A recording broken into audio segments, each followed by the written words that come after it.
ॐ अज्ञानतिमिरान्धस्य ज्ञानाञ्जनाशलाकया चक्षुरुन्मीलितं येन तस्मै श्रीगुरवे नमः। श्रीचैतन्यमनोभीष्टं स्थापितं येन भूतले स्वयं रूपा कदा मह्यं ददाति स्वपदान्तिकम्। वन्देऽहं श्रीगुरो श्रीयुतापदकमलं श्रीगुरून् वैष्णवांश्च श्रीरूपं साग्रजातां सहगना रघुनाथान्वितं तं सजीवं साद्वैतं सावधूतं परिजनासहितं कृष्णचैतन्यदेवं श्रीराधा कृष्णपादान् सहगना ललिता श्रीविशाखान्वितांश्च। हे कृष्णा करुणा सिंधो दीनबंधो जगत्पते गोपेशा गोपिका कांता राधा कांता नमोस्तुते।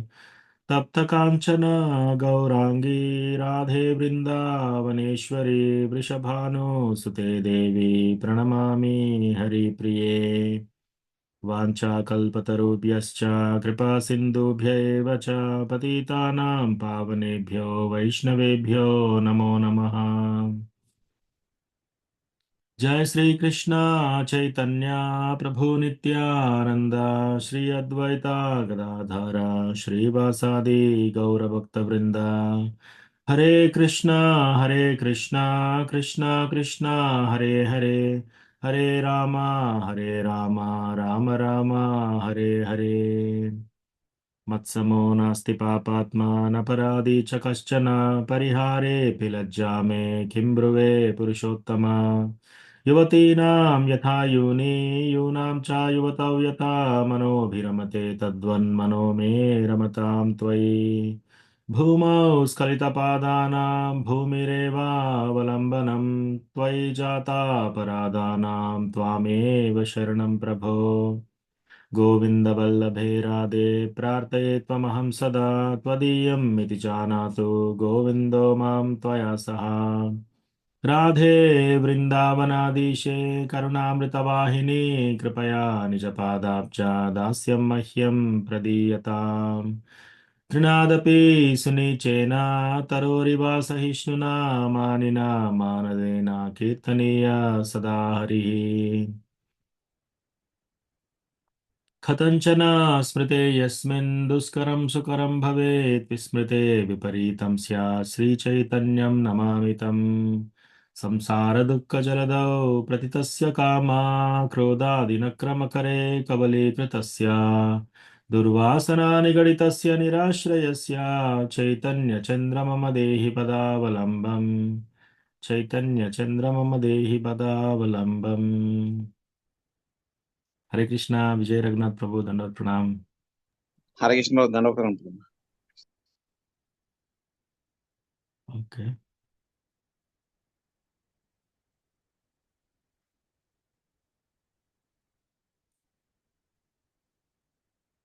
ఓకే సో ఈరోజు మనము క్లాస్ స్టార్ట్ చేసే ముందు ఎవరికైనా ఏమైనా ప్రశ్నలు టాపిక్స్ ఏదైనా డిస్కస్ చేయాలని ఉందా?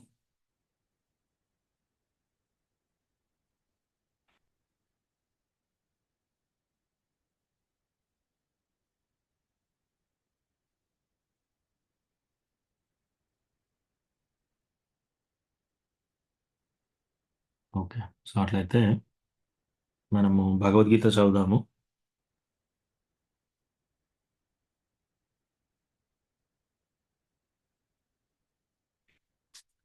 మనం లాస్ట్ ఎక్కడ ఆపామంటే 38వ శ్లోకం.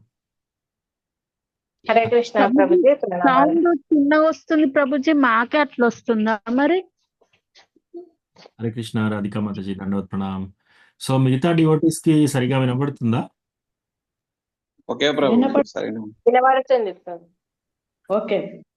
Okay so Sarita Mataji maybe మీ ఆడియో ఏమన్నా ఉందో ఒకసారి మళ్ళీ డ్రాప్ అయ్యి మళ్ళీ ట్రై చేయండి జాయిన్ కావడానికి.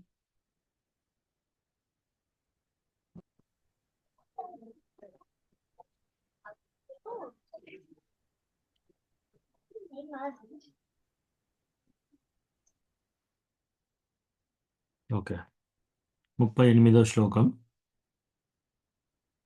సో కొంచెం రివిజన్ చేసుకుందాం మనం.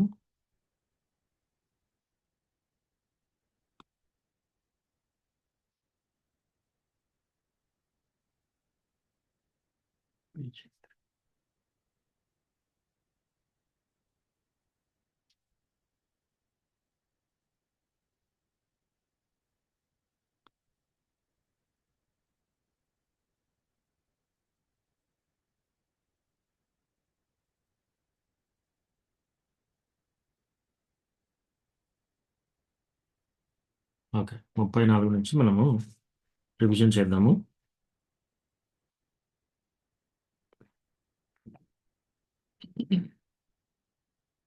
ఇంద్రియస్యేంద్రియస్యార్థే రాగద్వేషౌ వ్యవస్థితౌ తయోర్నావశమాగచ్చేత్ తౌ హ్యస్య పరిపంతినౌ.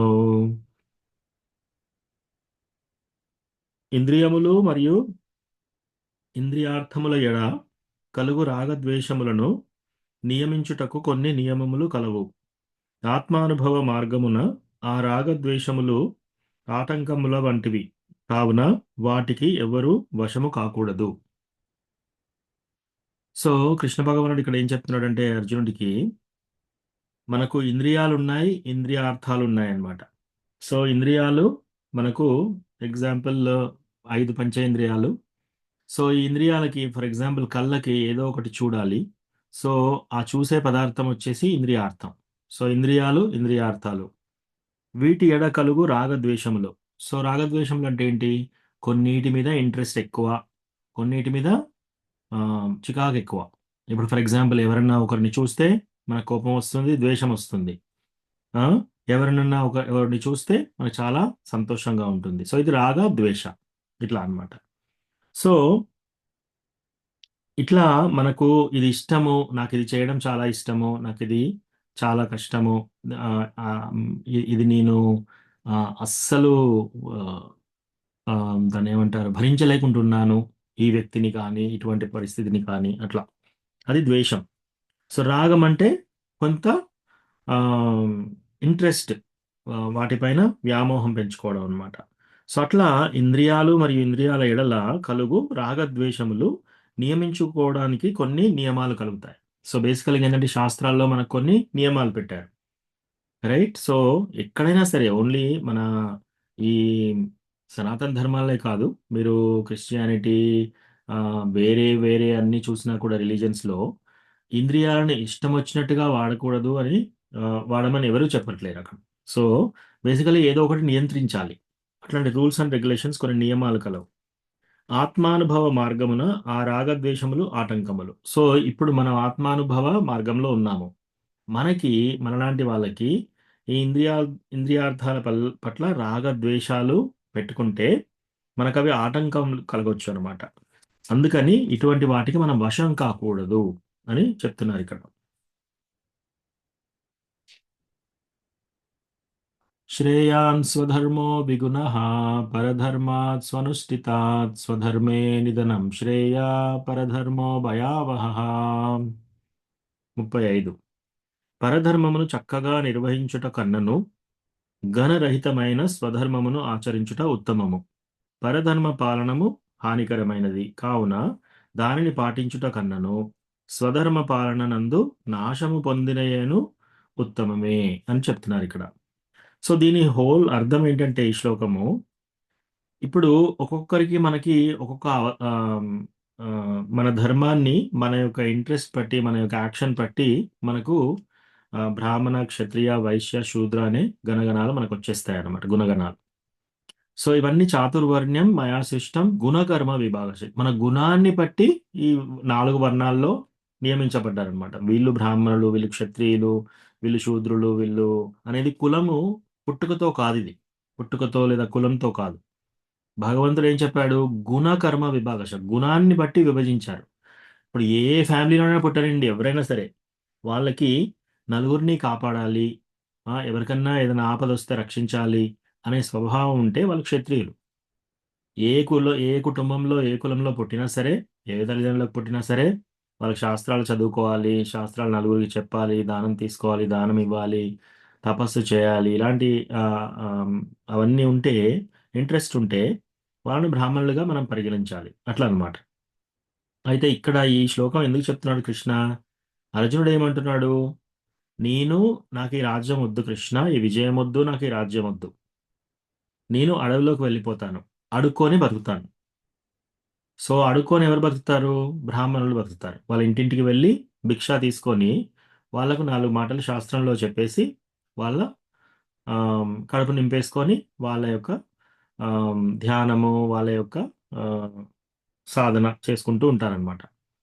సో ఇప్పుడు అర్జునుడు అలా అంటున్నాడు. నేను అడవిలోకి వెళ్ళి అడుక్కొనైనా ఉంటాను కానీ నేను ఈ యుద్ధం చేయను. ఇంతమంది రక్తపాతంతో నాకు ఈ యుద్ధం వద్దు అంటున్నాడు. అయితే కృష్ణ ఏమంటున్నాడు? ఓ అర్జున, నువ్వు పరధర్మాన్ని పట్టుకొని అది చేద్దాం అనుకుంటున్నావు, ప్రయత్నిద్దాం అనుకుంటున్నావు. కానీ మన సొంత ధర్మము దాంట్లో మనం ఫెయిల్ అయినా సరే మన సొంత ధర్మమే మేలు. పరధర్మం కంటే పరధర్మం చక్కగా చేసిన దానికంటే కూడా మన సొంత ధర్మంలో ఉండి అలా ఫెయిల్ అయినా పర్వాలేదు అని చెప్తున్నాడు ఇక్కడ. ఇక్కడ అర్జునుడు ఒక ప్రశ్న అడుగుతాడు నెక్స్ట్ 36 శ్లోకం. అర్జున ఉవాచ అతకేన ప్రయుక్తోయం పాపం చరతి పూరుషః అనిచ్చన్నపి వార్ష్ణేయ బలాదివా నియోజితః. అర్జునుడు పలికెను, ఓ వృష్ణివంశ సంజాతుడా, అనిష్టముగానైనను బలవంతముగా నియుక్తమైన వాని వలె మనుజుడు దానిచే పాపకర్మములను చేయుట యందు ప్రేరేపింపబడుచున్నాడు. ఎందుకు ఇలా అవుతుంది అని అడుగుతున్నాడు అనమాట. సో అర్జునుడు ఏం ప్రశ్న వేశాడు ఇక్కడ? ఓ కృష్ణ, ఓ వృష్ణివంశ సంజాతుడా, ఓ కృష్ణ, అనిష్టంగా ఆయన అంటే ఇష్టం లేదు వాళ్ళకి ఇలా చేయాలని, ఈ తప్పు చేయాలని వాళ్ళకి ఇష్టం లేదు. ఏదో బలవంతంగా ఎవరో వీళ్ళతో తప్పు చేయించినట్టు అలా చేసేస్తున్నారు. బలవంతంగా నియుక్తమైన వాని వలె మనుజుడు దేనిచే పాపకర్మలు చేస్తున్నాడు. ఈ ఈ పాపకార్యాలు చేయడానికి ఎందుకు వీళ్ళు ఒక బలవంతంగా ఎవరో చేయించినట్టు మరీ చేస్తున్నారు ఈ పాపాలన్నీ. వాళ్ళకి ఇష్టంగా చేయట్లేదు. రైట్? మీరు దొంగతనం చేసే వాళ్ళనైనా సరే చూడండి, సిగరెట్ తాగే వాళ్ళనైనా చూడండి. వాళ్ళకి మానేయాలని ఉంటుంది. కానీ ఏదో బలం బాగా ఫోర్స్ చేసినప్పుడు మళ్ళీ వెళ్లి తాగేస్తారు. అట్లాగే దొంగతనం చేస్తే దొరికితే జైల్లో వేస్తారని తెలుసు. అది మంచి పద్ధతి కాదని తెలుసు. అయినా కూడా వాళ్ళు అది మానలేకుండా ఉంటున్నారు. ఎందుకిలా జరుగుతుంది అని అర్జునుడు ప్రశ్నించాడనమాట. సో, దానికి కృష్ణ ఆన్సర్ చెప్తున్నాడనమాట.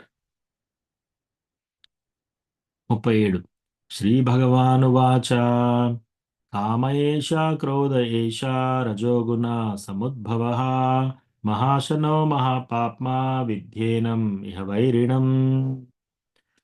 సో శ్రీకృష్ణ భగవానుడు పలికెను, అర్జున, రజోగుణ సంకల్పముచే ఉద్భవించి తదుపరి క్రోధముగా పరిగణించుచు కామమే దీనికి కారణము. అది ఈ ప్రపంచమును సర్వమును కబలించునట్టి పాపభూయిష్ట శత్రువు. ఏంటటిది? ఓన్లీ కామమే దీనికి కారణం. సో ఎవరైనా బలవంతంగా వాళ్ళు తప్పు చేయొద్దు అనుకున్నా సరే బలవంతంగా తప్పు చేస్తున్నారు. ఎందుకు? కామం వలన, కామవాసన వలన. సో కొన్ని కొన్ని లక్షల కోట్ల జన్మలతో మనము కోరికలు తీర్చుకుంటూ మన యొక్క కోరికల ద్వారా ఆ కోరికలు ఇంకా మిగిలి ఉన్నాయి కాబట్టి మళ్ళీ మనం ఈ జన్మెత్తామన్నమాట. సో శ్రీల ప్రభుపాద ఏమంటారంటే, మనకి ఏ చిన్న కోరిక మిగిలి ఉన్నా సరే కొన్ని కొన్నిసార్లు అనొచ్చు మీరు, ఇది మంచి కోరికే కదండీ! మా ఫ్యామిలీ మెంబర్స్‌ని మనం చక్కగా చూసుకోవడము, భార్యాభర్తలతో సరిగా ఉండడము, భర్తతో ప్రేమగా ఉండడం, భార్యతో ప్రేమగా ఉండడం, పిల్లలతో ప్రేమగా ఉండడం తప్పేంటి? మన ఫ్యామిలీ మెంబర్సే కదా! అది కూడా కామమే. అది కూడా ఒక రకమైన కోరికే. ఏంటది? నా పిల్లలు బావుండాలి. ఆ! వాళ్ళ పట్ల వ్యామోహం. భర్త పట్ల వ్యామోహం. భార్యకు భర్త పట్ల, భర్తకి భార్య పట్ల. రాగ లేదా ద్వేష. సరిగా ఉంటే రాగ ప్రేమ ఉంటుంది. మెటీరియల్ ప్రేమ. లేకపోతే ద్వేష. సరిగా నడవట్లేరనుకోండి వాళ్ళ పట్ల ద్వేషం ఉంటుంది. సో, ఈ రాగ, ద్వేష ఇటువంటి ఇంకా ఉన్నట్టు మనకు ఏ కోరికలైనా మిగిలి ఉన్నాయి అంటే దానర్థం ఏంటంటే, మనం ఇంకా మన లైఫ్‌లో ఇంకో జన్మకు రెడీ అవుతున్నామని అర్థం. సో, కాబట్టి ఇక్కడ కృష్ణ ఏమంటున్నాడు? రజోగుణ సంకల్పంచే ఉద్భవించి తదుపరి క్రోధముగా పరిగణించుచు కామమే దీనికి కారణం. అది ఏ ఈ ప్రపంచమునకు సర్వమును కబలించినట్టి పాపభూయిష్ట శత్రువు. ఈ మొత్తం ప్రపంచాన్ని కబలించేదంట అది. అత్యంత పాపభూయిష్టమైన శత్రువు ఏదంట? కామం. సో ఈ కామం ఒక్కటే అన్నిటికీ కారణం. ఇది ఎలా స్టార్ట్ అవుతుంది కామము? రజోగుణ సంకల్పంచే. సో రజోగుణ సంకల్పముచే ఉద్భవిస్తుంది ఫస్ట్. తదుపరి కామం తర్వాత ఏమవుతుంది రిజల్ట్? కోపం. సో మన కోపం వస్తున్నా సరే, లేదా మనకు కోరికలు ఏమన్నా ఉన్నా సరే, ఇంకా మనము ఈ ప్రపంచం లైఫ్లో ఉన్నట్టు ఉంటాము అన్నట్లు మనము గ్రహించాలన్నమాట. సో దానికి ఇక్కడ వరకు మనం లాస్ట్ టైం చదివాము.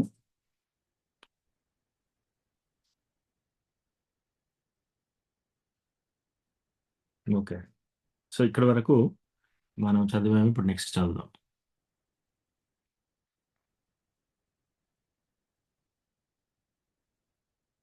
8. హరే కృష్ణ ప్రభుజీ, ప్రణామాలు ప్రభుజీ. హరే కృష్ణ తులసి మాతాజీ, దండవత్ ప్రణామ్. ధన్యవాద ప్రణాం ప్రభు. నాకు మాట వినిపించలే ప్రభు ఇప్పటిదాకా. ఇప్పుడు వస్తుందా మాతాజీ? వస్తుంది ప్రభుజీ, వస్తుంది.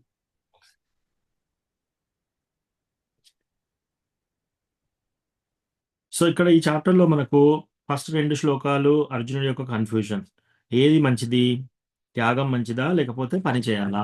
ఏది మన యొక్క కర్మ చేయడం బెటరా లేకపోతే త్యాగం సన్యాసం తీసుకోవడం బెటరా? అప్పుడు కృష్ణ ఏమంటాడు? నిష్కామ కర్మయోగ మనకి జ్ఞానయోగ కంటే మేలు అని చెప్తున్నాడు ఇక్కడ. సో 10 నుంచి 16 శ్లోకం వరకు కర్మకాండ నుంచి కర్మయోగాకి మనం ఎలా వెళ్తాము, ఎలా వెళ్ళాలి. 17 నుంచి 35 శ్లోకం వరకు నిష్కామ కర్మయోగ అంటే ఏంటి, దాన్ని మనం కరెక్ట్గా ఎగ్జాంపుల్ సెట్ చేసుకోవడం. ఏది నిష్కామ కర్మయోగ. ఇప్పుడు 36 శ్లోకం నుంచి 43 శ్లోకం చాప్టర్ ఎండింగ్ వరకు ఏంటంట? Conquering lust the greatest enemy. మనకన్నిటికంటే పెద్ద శత్రువు ఏంటంట? కాంకర్ లస్ట్ అంటే కామం. సో కామం అంటే ఓన్లీ చాలా మంది ఏమనుకుంటారంటే స్త్రీ పురుషులలో ఉన్న ఆకర్షణ అనుకుంటారు కామం. అది కూడా కామమే. కానీ ఒక ఇల్లు చూసి ఈ ఇల్లు చాలా అందంగా ఉంది, నాకు ఇలాంటి ఇల్లు ఉండాలి. ఒక వస్తువు చూసి ఈ వస్తువు చాలా అందంగా ఉంది, నాకు ఇలా కావాలి. లేదా నా దగ్గర నెలకి ఇంత సొమ్ము వస్తుంది, ఇంకా నేను ఇంకా సంపాదించాలి, ఇంకొక 10,000 సంపాదించాలి. లేదా నాకు ఆల్రెడీ ఉద్యోగం వస్తుంది, ఇంకా ప్రమోషన్ రావాలి. ఇవన్నీ కూడా కామం కిందకే వస్తాయి, ఏది భక్తిలో లేని వాళ్ళకి.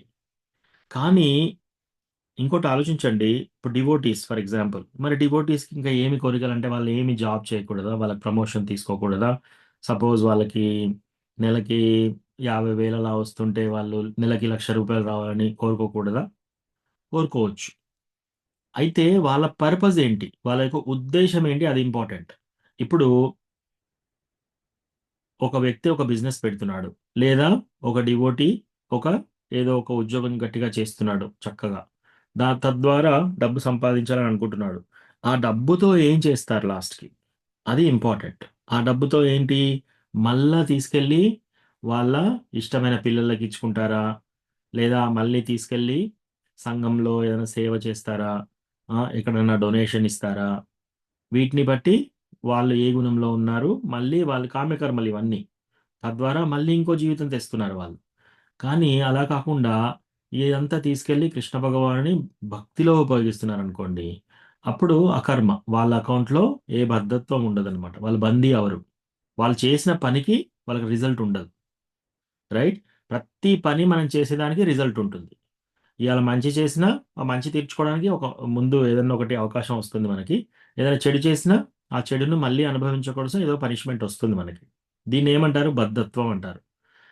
అంటే ఏంటి, మనం ఒకటి చేసాము, దాంతో రిజల్ట్ వస్తుంది. కానీ ఎప్పుడైతే మనం కృష్ణ భగవానుని భక్తిలో ఉపయోగించడం మొదలుపెట్టారనుకోండి, మీరు ఎంత పెద్ద మహారాజు అయినా సరే, ఎంత పెద్ద భవనం ఉన్నా సరే, మీరు ఆ భవనాన్ని కృష్ణ భగవానుని భక్తుల్ని ఇన్వైట్ చేసి క్లాస్ చెప్పడము, లేదా ఆ ఇంట్లో కృష్ణ భగవానుని భక్తుల పిల్లల్ని కానీ కృష్ణ భగవానుని భక్తులుగా వాళ్ళని పెంచారనుకోండి, అదంతా మీరు ఆలయం, కృష్ణ డివోటీస్ని పిలవడము, ప్రోగ్రామ్స్ చేయడము, హోమ్ ప్రోగ్రామ్స్ ఇట్లా వాడుకున్నారనుకోండి, ఏం పర్వాలేదు. మీరు ఎంత పెద్ద భవనమైనా కట్టొచ్చు. మీరు ఎంతైనా సంపాదించుకోవచ్చు. కాకుండా అవి తీసుకొని నేను మా కూతురికి ఇచ్చేస్తాను, మా కొడుక్కి ఇచ్చేస్తాను, నాకు చాలా ప్రేమ ఉంది వాళ్ళ మీద, ఆ! వాళ్ళు చాలామంది బీద వాళ్ళు అల్లాడిపోతున్నారు, నేను అన్నదానం చేస్తాను. ఇవన్నీ ఏంటి కామ్య కర్మలు. అంటే వేరే వాళ్ళకి హెల్ప్ చేస్తున్నాం కాబట్టి మనం పుణ్యం అకౌంట్‌లో యేసుకుంటున్నాం. సో, అట్లా అన్నమాట. సో, మనం ఏం చేస్తున్నాం అనేది ఇంపార్టెంట్. సో, ఇక్కడ 38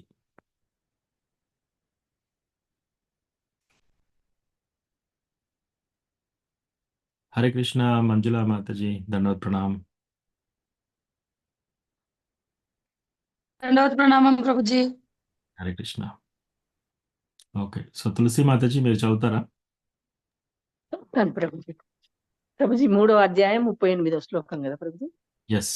3:38 ధూమేనావ్రియతే వహ్నిర్. ప్రభుజీ ఒక్క నిమిషం ప్రభుజీ. బుక్ ఓపెన్ చేసి. హ్మ్. హరే కృష్ణ కృష్ణ కృష్ణ హరే హరే హరే రామ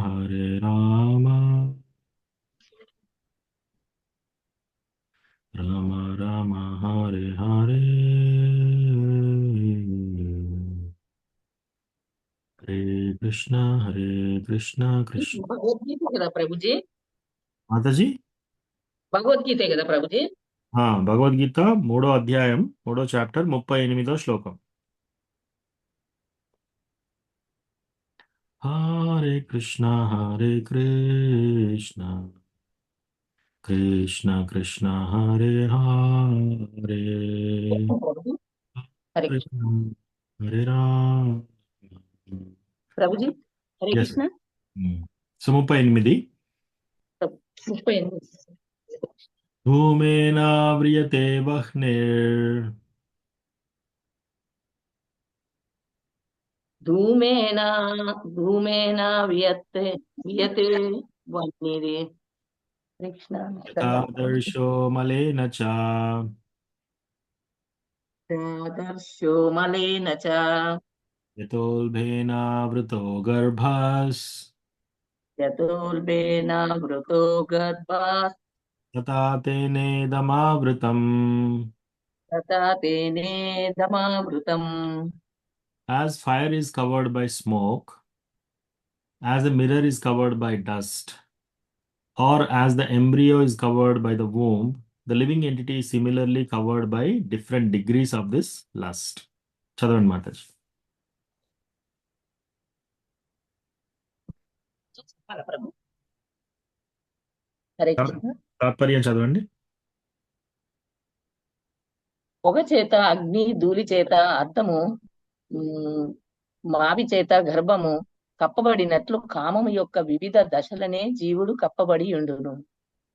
వివిధ దశల చేత జీవుడు కప్పబడి ఉండును ప్రభు. Hare Krishna. Thank you Mataji.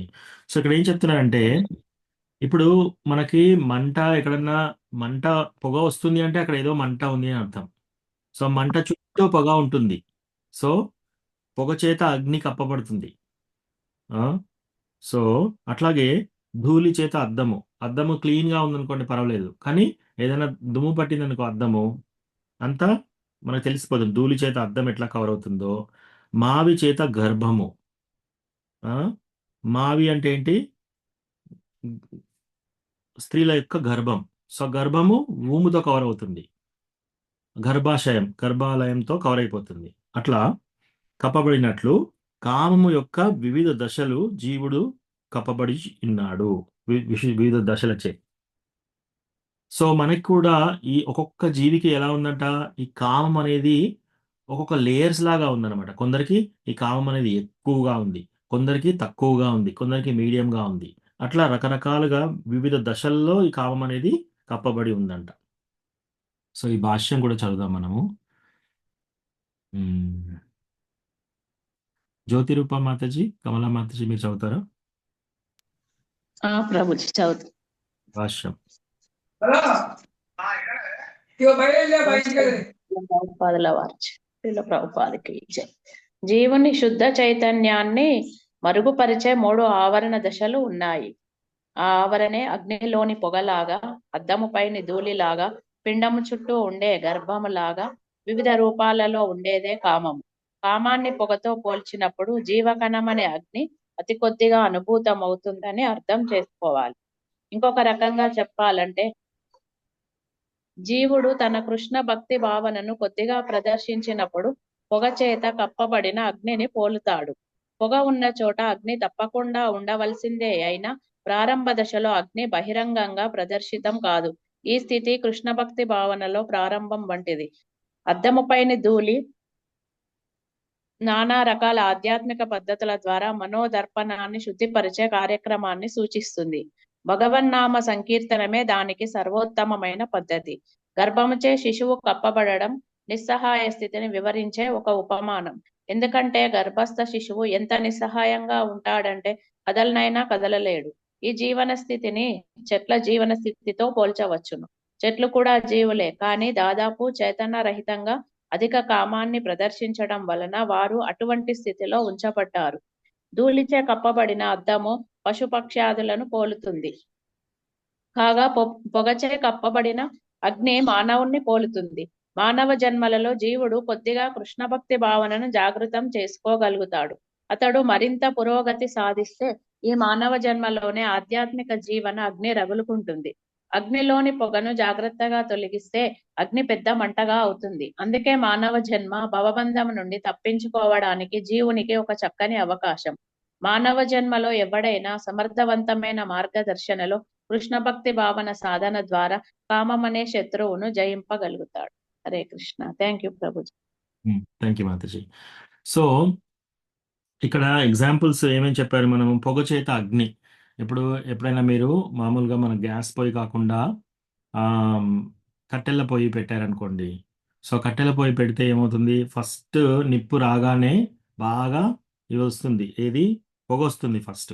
So ఆ పొగ వచ్చినప్పుడు ఏం చేస్తారు? ఊదుతారు, లేకపోతే విసనకర్రతో ఇట్లా ఇసురుతారు అనమాట. అప్పుడు ఏమవుతుంది? బాగా మంట ఇట్లా వచ్చేస్తుంది అన్నట్టు. సో అలాగే ఈ జీవుడు ఎప్పుడైతే భక్తి స్టార్ట్ చేశాడంటే దాని లోపల ఒక ఫైర్ ఉంది, పొగ చేత కప్పబడింది. ఇప్పుడు ఆ పొగ ఏంటిది? కామం. అట్లా ఎగ్జాంపుల్ పోలుస్తున్నారనమాట ఇక్కడ.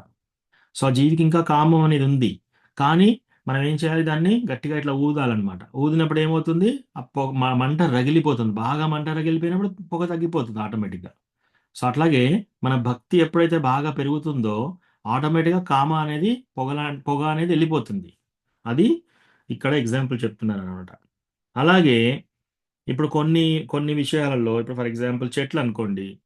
ఆ చెట్లు కూడా చెట్ల అవస్థకు ఎలాగొచ్చాయి? సో దానికి ప్రభుపాద క్లాసెస్లో చెప్తారనమాట. ఎవరికైతే ఏ జీవులైతే వాళ్ళు దుస్తులు సరిగా వేసుకోరో, వాళ్ళ శరీరం బాగా మొత్తం కనిపించే విధంగా తిరుగుతారో, వాళ్ళకి నెక్స్ట్ లైఫ్లో వాళ్ళకి నగ్నంగా తిరిగే ఇంట్రెస్ట్ ఉన్న వాళ్ళకి ఏమవుతుందట? నెక్స్ట్ లైఫ్లో వాళ్ళకి చెట్లులాగా ఇస్తారంట జన్మ. ఎందుకంటే చెట్టు ఎప్పుడు డ్రెస్ వేసుకోదు. సో అట్లాగా చెట్టులాగా ఉండండి అని చెప్పేసి. అదే సేమ్ థింగ్ కదా, మన మణిగ్రీవ వాళ్ళిద్దరూ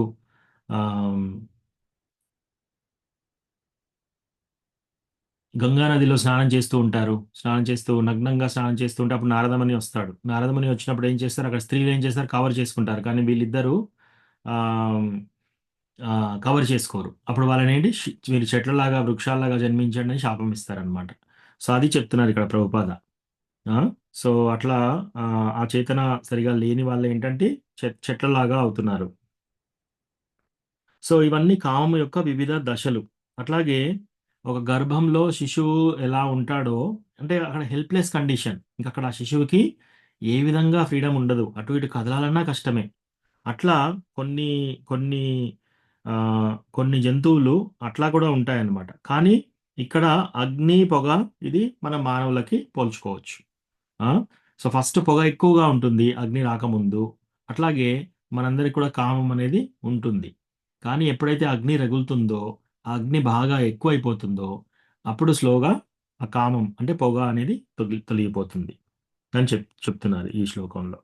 వివిధ దశలు అన్నమాట ఇవన్నీ. హరే కృష్ణ. రాధా గౌరాంగి మాతాజీ దండవత్ ప్రణామ్. హరే కృష్ణ ప్రభుజీ, నేను చదవచ్చా ప్రభుజీ? కృష్ణ ప్రభుజీ ప్రణామాలు ప్రభుజీ. దండవత్ ప్రణామ్. యా మంజుల మాతాజీ, నేను కాల్ చేస్తాను, లైన్లో కాల్ చేస్తాను. నెక్స్ట్ రాధికా మాతాజీ, మీరు చదువుతారా? హరే కృష్ణ ప్రభుజీ, నాది బుక్ నేను షాప్ లో పెట్టిన ప్రభుజీ, అక్కడే చదువుతున్నాను, ఇంట్లో లేదు ప్రభుజీ. సరితా మాతాజీ. ఎస్ ప్రభుజీ.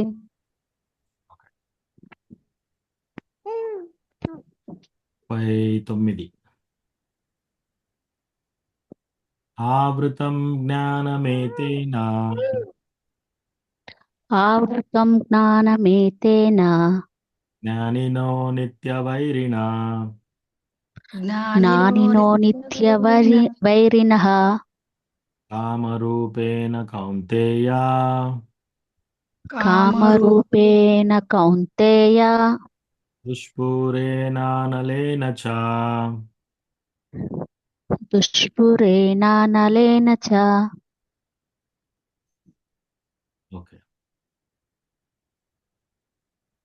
సో ఇదేంటి? thus the wise living entity's pure consciousness becomes covered by his eternal enemy in the form of lust, which is never satisfied and which burns like fire.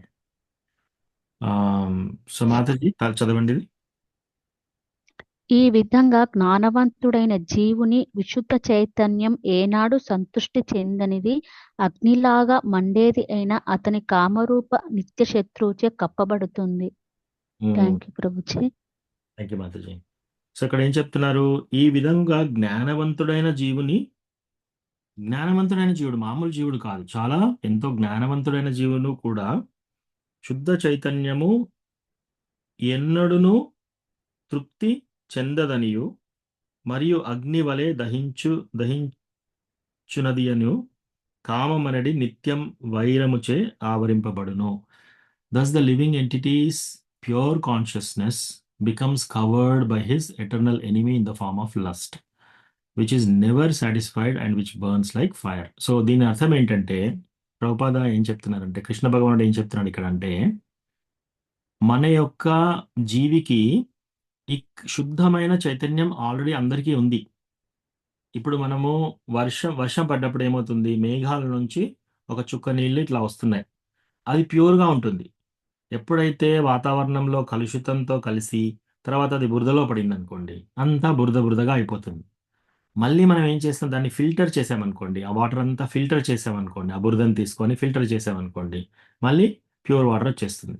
యాక్చువల్గా water ముందు ప్యూర్గా ఉంది మేఘాలలో, కానీ కలుషిత వాతావరణంలో కలిసి బురదలో కలిసి ఏమైపోయింది? అంతా కలుషితం అయిపోయింది, బురదగా అయిపోయింది. అలాగే మనందరం కూడా శుద్ధ చైతన్యంలో ఉన్నాం. మనందరం కూడా, ప్రతి ఒక్క జీవి శుద్ధ చైతన్యంలో ఉన్నారు. కానీ వాళ్ళు ఏం చేశారంట? వాళ్ళన్నీ ఈ యొక్క బురదల్లో కలిసిపోయారు. ఏంటి ఆ బురద? లస్ట్ అంటే కామం అనే బురదలో కలిసిపోయాను. అందుకే ఇప్పుడు ఏంది? ప్రతి ఒక్క జీవికి ఈ కామం అనేది ఇలా ఉంటుందంట. ఆ కామం ఎప్పుడు చల్లరదంట, అది ఎప్పుడూ మంటలాగా రగులుతూనే ఉంటుందంట. సో దీనికి ఒక చిన్న కథ చెప్తాను మీకు, శ్రీమద్ భాగవతంలో కథ. సో శ్రీమద్ భాగవతంలో మహారాజు యయాతి ఉంటాడు. సో మహారాజు యయాతి ఆయనే ఒకరోజు ఏం చేస్తున్నాడు? ఆయనే మామూలుగా హంటింగ్ లాగా అట్లా వెళ్తూ ఉంటాడు అనమాట. వెళ్తూ ఉంటే ఈ లోపు ఏమైంది? శుక్రాచార్యుడికి ఒక కూతురు ఉంటుంది. శుక్రాచార్యుడు బ్రాహ్మణుడు.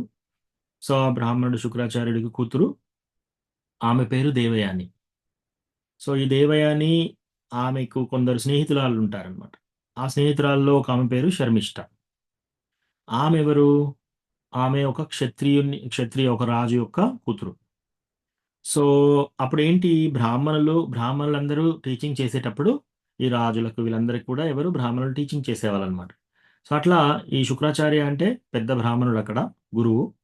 సో ఈ శుక్రాచార్యుని కూతురు కాబట్టి ఈ దేవయాని ప్లస్ ఆ రాజు యొక్క కుమార్తె వాళ్ళు ఇద్దరు కలిసి ఒక ఎక్స్కర్షన్ లాగా వెళ్తారనమాట. వెళ్ళి వాళ్ళు ఇంకా మిగతా చెలికత్తెలతో వెళ్తారు, ఫ్రెండ్స్‌తో, అందరు గర్ల్స్‌తో. అందరూ వెళ్ళి అక్కడ ఒక నది ఉంటుంది. ఆ నదిలో వాళ్ళందరూ ఏం చేసి స్నానం చేయాలని చెప్పేసి వాళ్ళ దుస్తులన్నీ తీసేసి స్నానానికి దిగుతారు. సో, అక్కడ స్నానం చేస్తూ ఉంటారు. అప్పుడు స్నానం చేస్తూ ఉంటే అక్కడి నుంచి శివుడు, పార్వతి వెళ్తూ ఉంటారనమాట. శివుడు నంది మీద వెళ్తూ ఉంటే ఇమ్మీడియేట్‌గా వాళ్ళందరూ ఏంటి బయటకొచ్చేసి ఇమ్మీడియేట్‌గా కవర్ చేసుకుంటారు. అందరూ దుస్తులు వేసుకోవడం ప్రారంభిస్తారు. సో, అక్కడ అందరూ దుస్తులు వేసుకుంటుంటే షర్మిష్ఠ కూడా దుస్తులు వేసేసుకోగానే దేవయాని వస్తుంది. సో, దేవయాని వచ్చేసి చూస్తే షర్మిష్ఠ ఏం చేస్తుంది తెలియకుండా, ఆమెకు తెలిసి చేయట్లేదు ఇది. తెలియకుండా ఆమె ఫాస్ట్‌గా ఏం చేసింది దేవయాని యొక్క దుస్తులు ఈమె ఏసేసుకుంది. సో, దేవయాని యొక్క దుస్తులు ఈమె ఏసేసుకుంటే ఆమె తిడుతుందనమాట. చాలా హార్ష్‌గా తిడుతుంది. ఆ! నువ్వు యాక్చువల్లీ తక్కువ కులంలో, తక్కువ క్షత్రియులు మీరు. బ్రాహ్మణులతో ఎంత జాగ్రత్తగా ఉండాలి. నీకు నీ దుస్తులేంటో నీకు తెలీదా? వేరే వాళ్ళ దుస్తులేసుకోవాల్సిన ఆశ నీకొచ్చేసిందా అని చెప్పేసి చాలా గంభీరంగా తిడుతుందామెని. అలా తిట్టినప్పుడు ఈమె ఏం చేస్తుంది, ఈమెకు షర్మిష్ఠకి కొంచెం కోపం ఎక్కువ.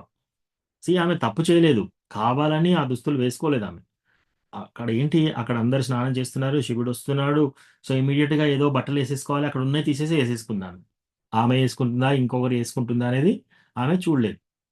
సో, ఇంతలో ఈమె కోపమొచ్చేసింది. ఆహా! ఇంత మాటంటావా? యాక్చువల్లీ మీకందరికి అన్నం పెట్టేదెవరు? మా నాన్న. మా నాన్న దగ్గరికొచ్చి మీరందరూ ఇట్లా చదువు చెప్తే వాళ్ళకి ఆ గింజలంతా భిక్ష అంతా ఇచ్చేదెవరు? మేమే. మేమిచ్చే భిక్షతో మీరు బతుకుతున్నారు. ఇప్పుడు నువ్వు నాకిలాంటి మాటలు చెప్తున్నావా? అని చెప్పి ఆమె కోపంగా ఏం చేస్తుందంటే, ఆ దేవయాని ఇట్లా నెట్టేస్తుంది. ఒక బావిలోకి నెట్టేస్తుంది. సో, ఆమె ఆ బావి బొందలో పడిపోతుంది. అందులో నీళ్లు లేవు. సో, బొందలో పడిపోతుంది. సో, ఆమెకింకా దుస్తులు లేవు. సో, ఇట్లా అయినప్పుడు ఈ మహారాజు యయాతి వెళ్తున్నాడు. మహారాజు యయాతి వెళ్తుంటే, వెళ్తూ ఆయనకు దాహం తీర్చుకోవడానికి ఎక్కడికన్నా వెళ్దామని చూస్తుంటే, ఈ బొంద కనిపిస్తుంది. ఈ బొందలో ఈముంటుంది. రైట్? ఈముంటే ఓహ్! ఇక్కడ ఉంది అని చెప్పేసి ఆయన ముందు ఆయన యొక్క పైన చాదర్ తీసేసి ఇస్తాడు ఫస్ట్. ఈమెకు బట్టలు లేవు కాబట్టి. సో, ఆ చాదర్ ఏసేసుకుంటుంది.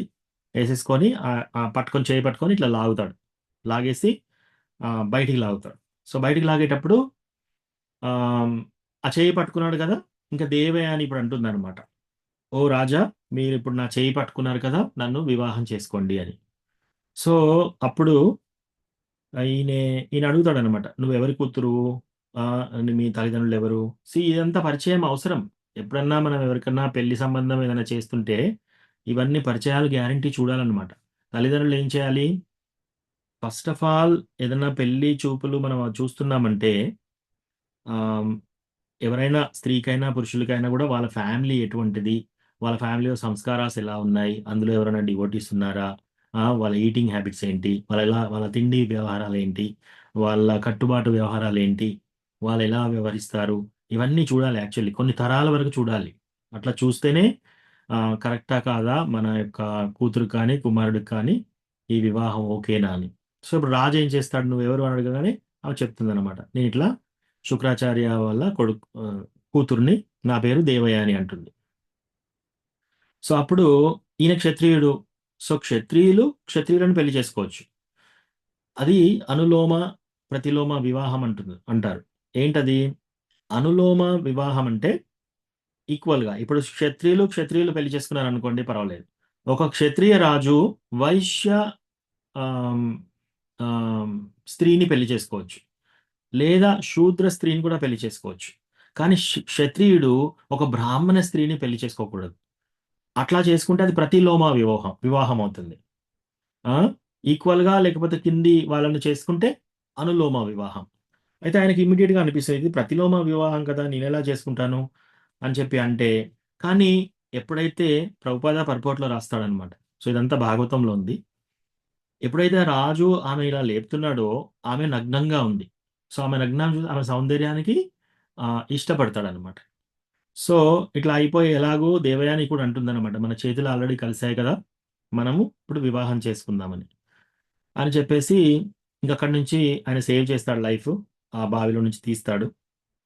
తీయగానే ఆమె వెళ్ళి తండ్రి దగ్గరికి వెళ్ళేసి ఏడుస్తూ చెప్తుందనమాట. "షర్మిష్ఠ ఇలా చేసింది. నన్ను ఒక బావిలోకి నెట్టేసింది అనగానే ఇమ్మీడియట్‌గా తండ్రికి బాగా కోపం వస్తుంది.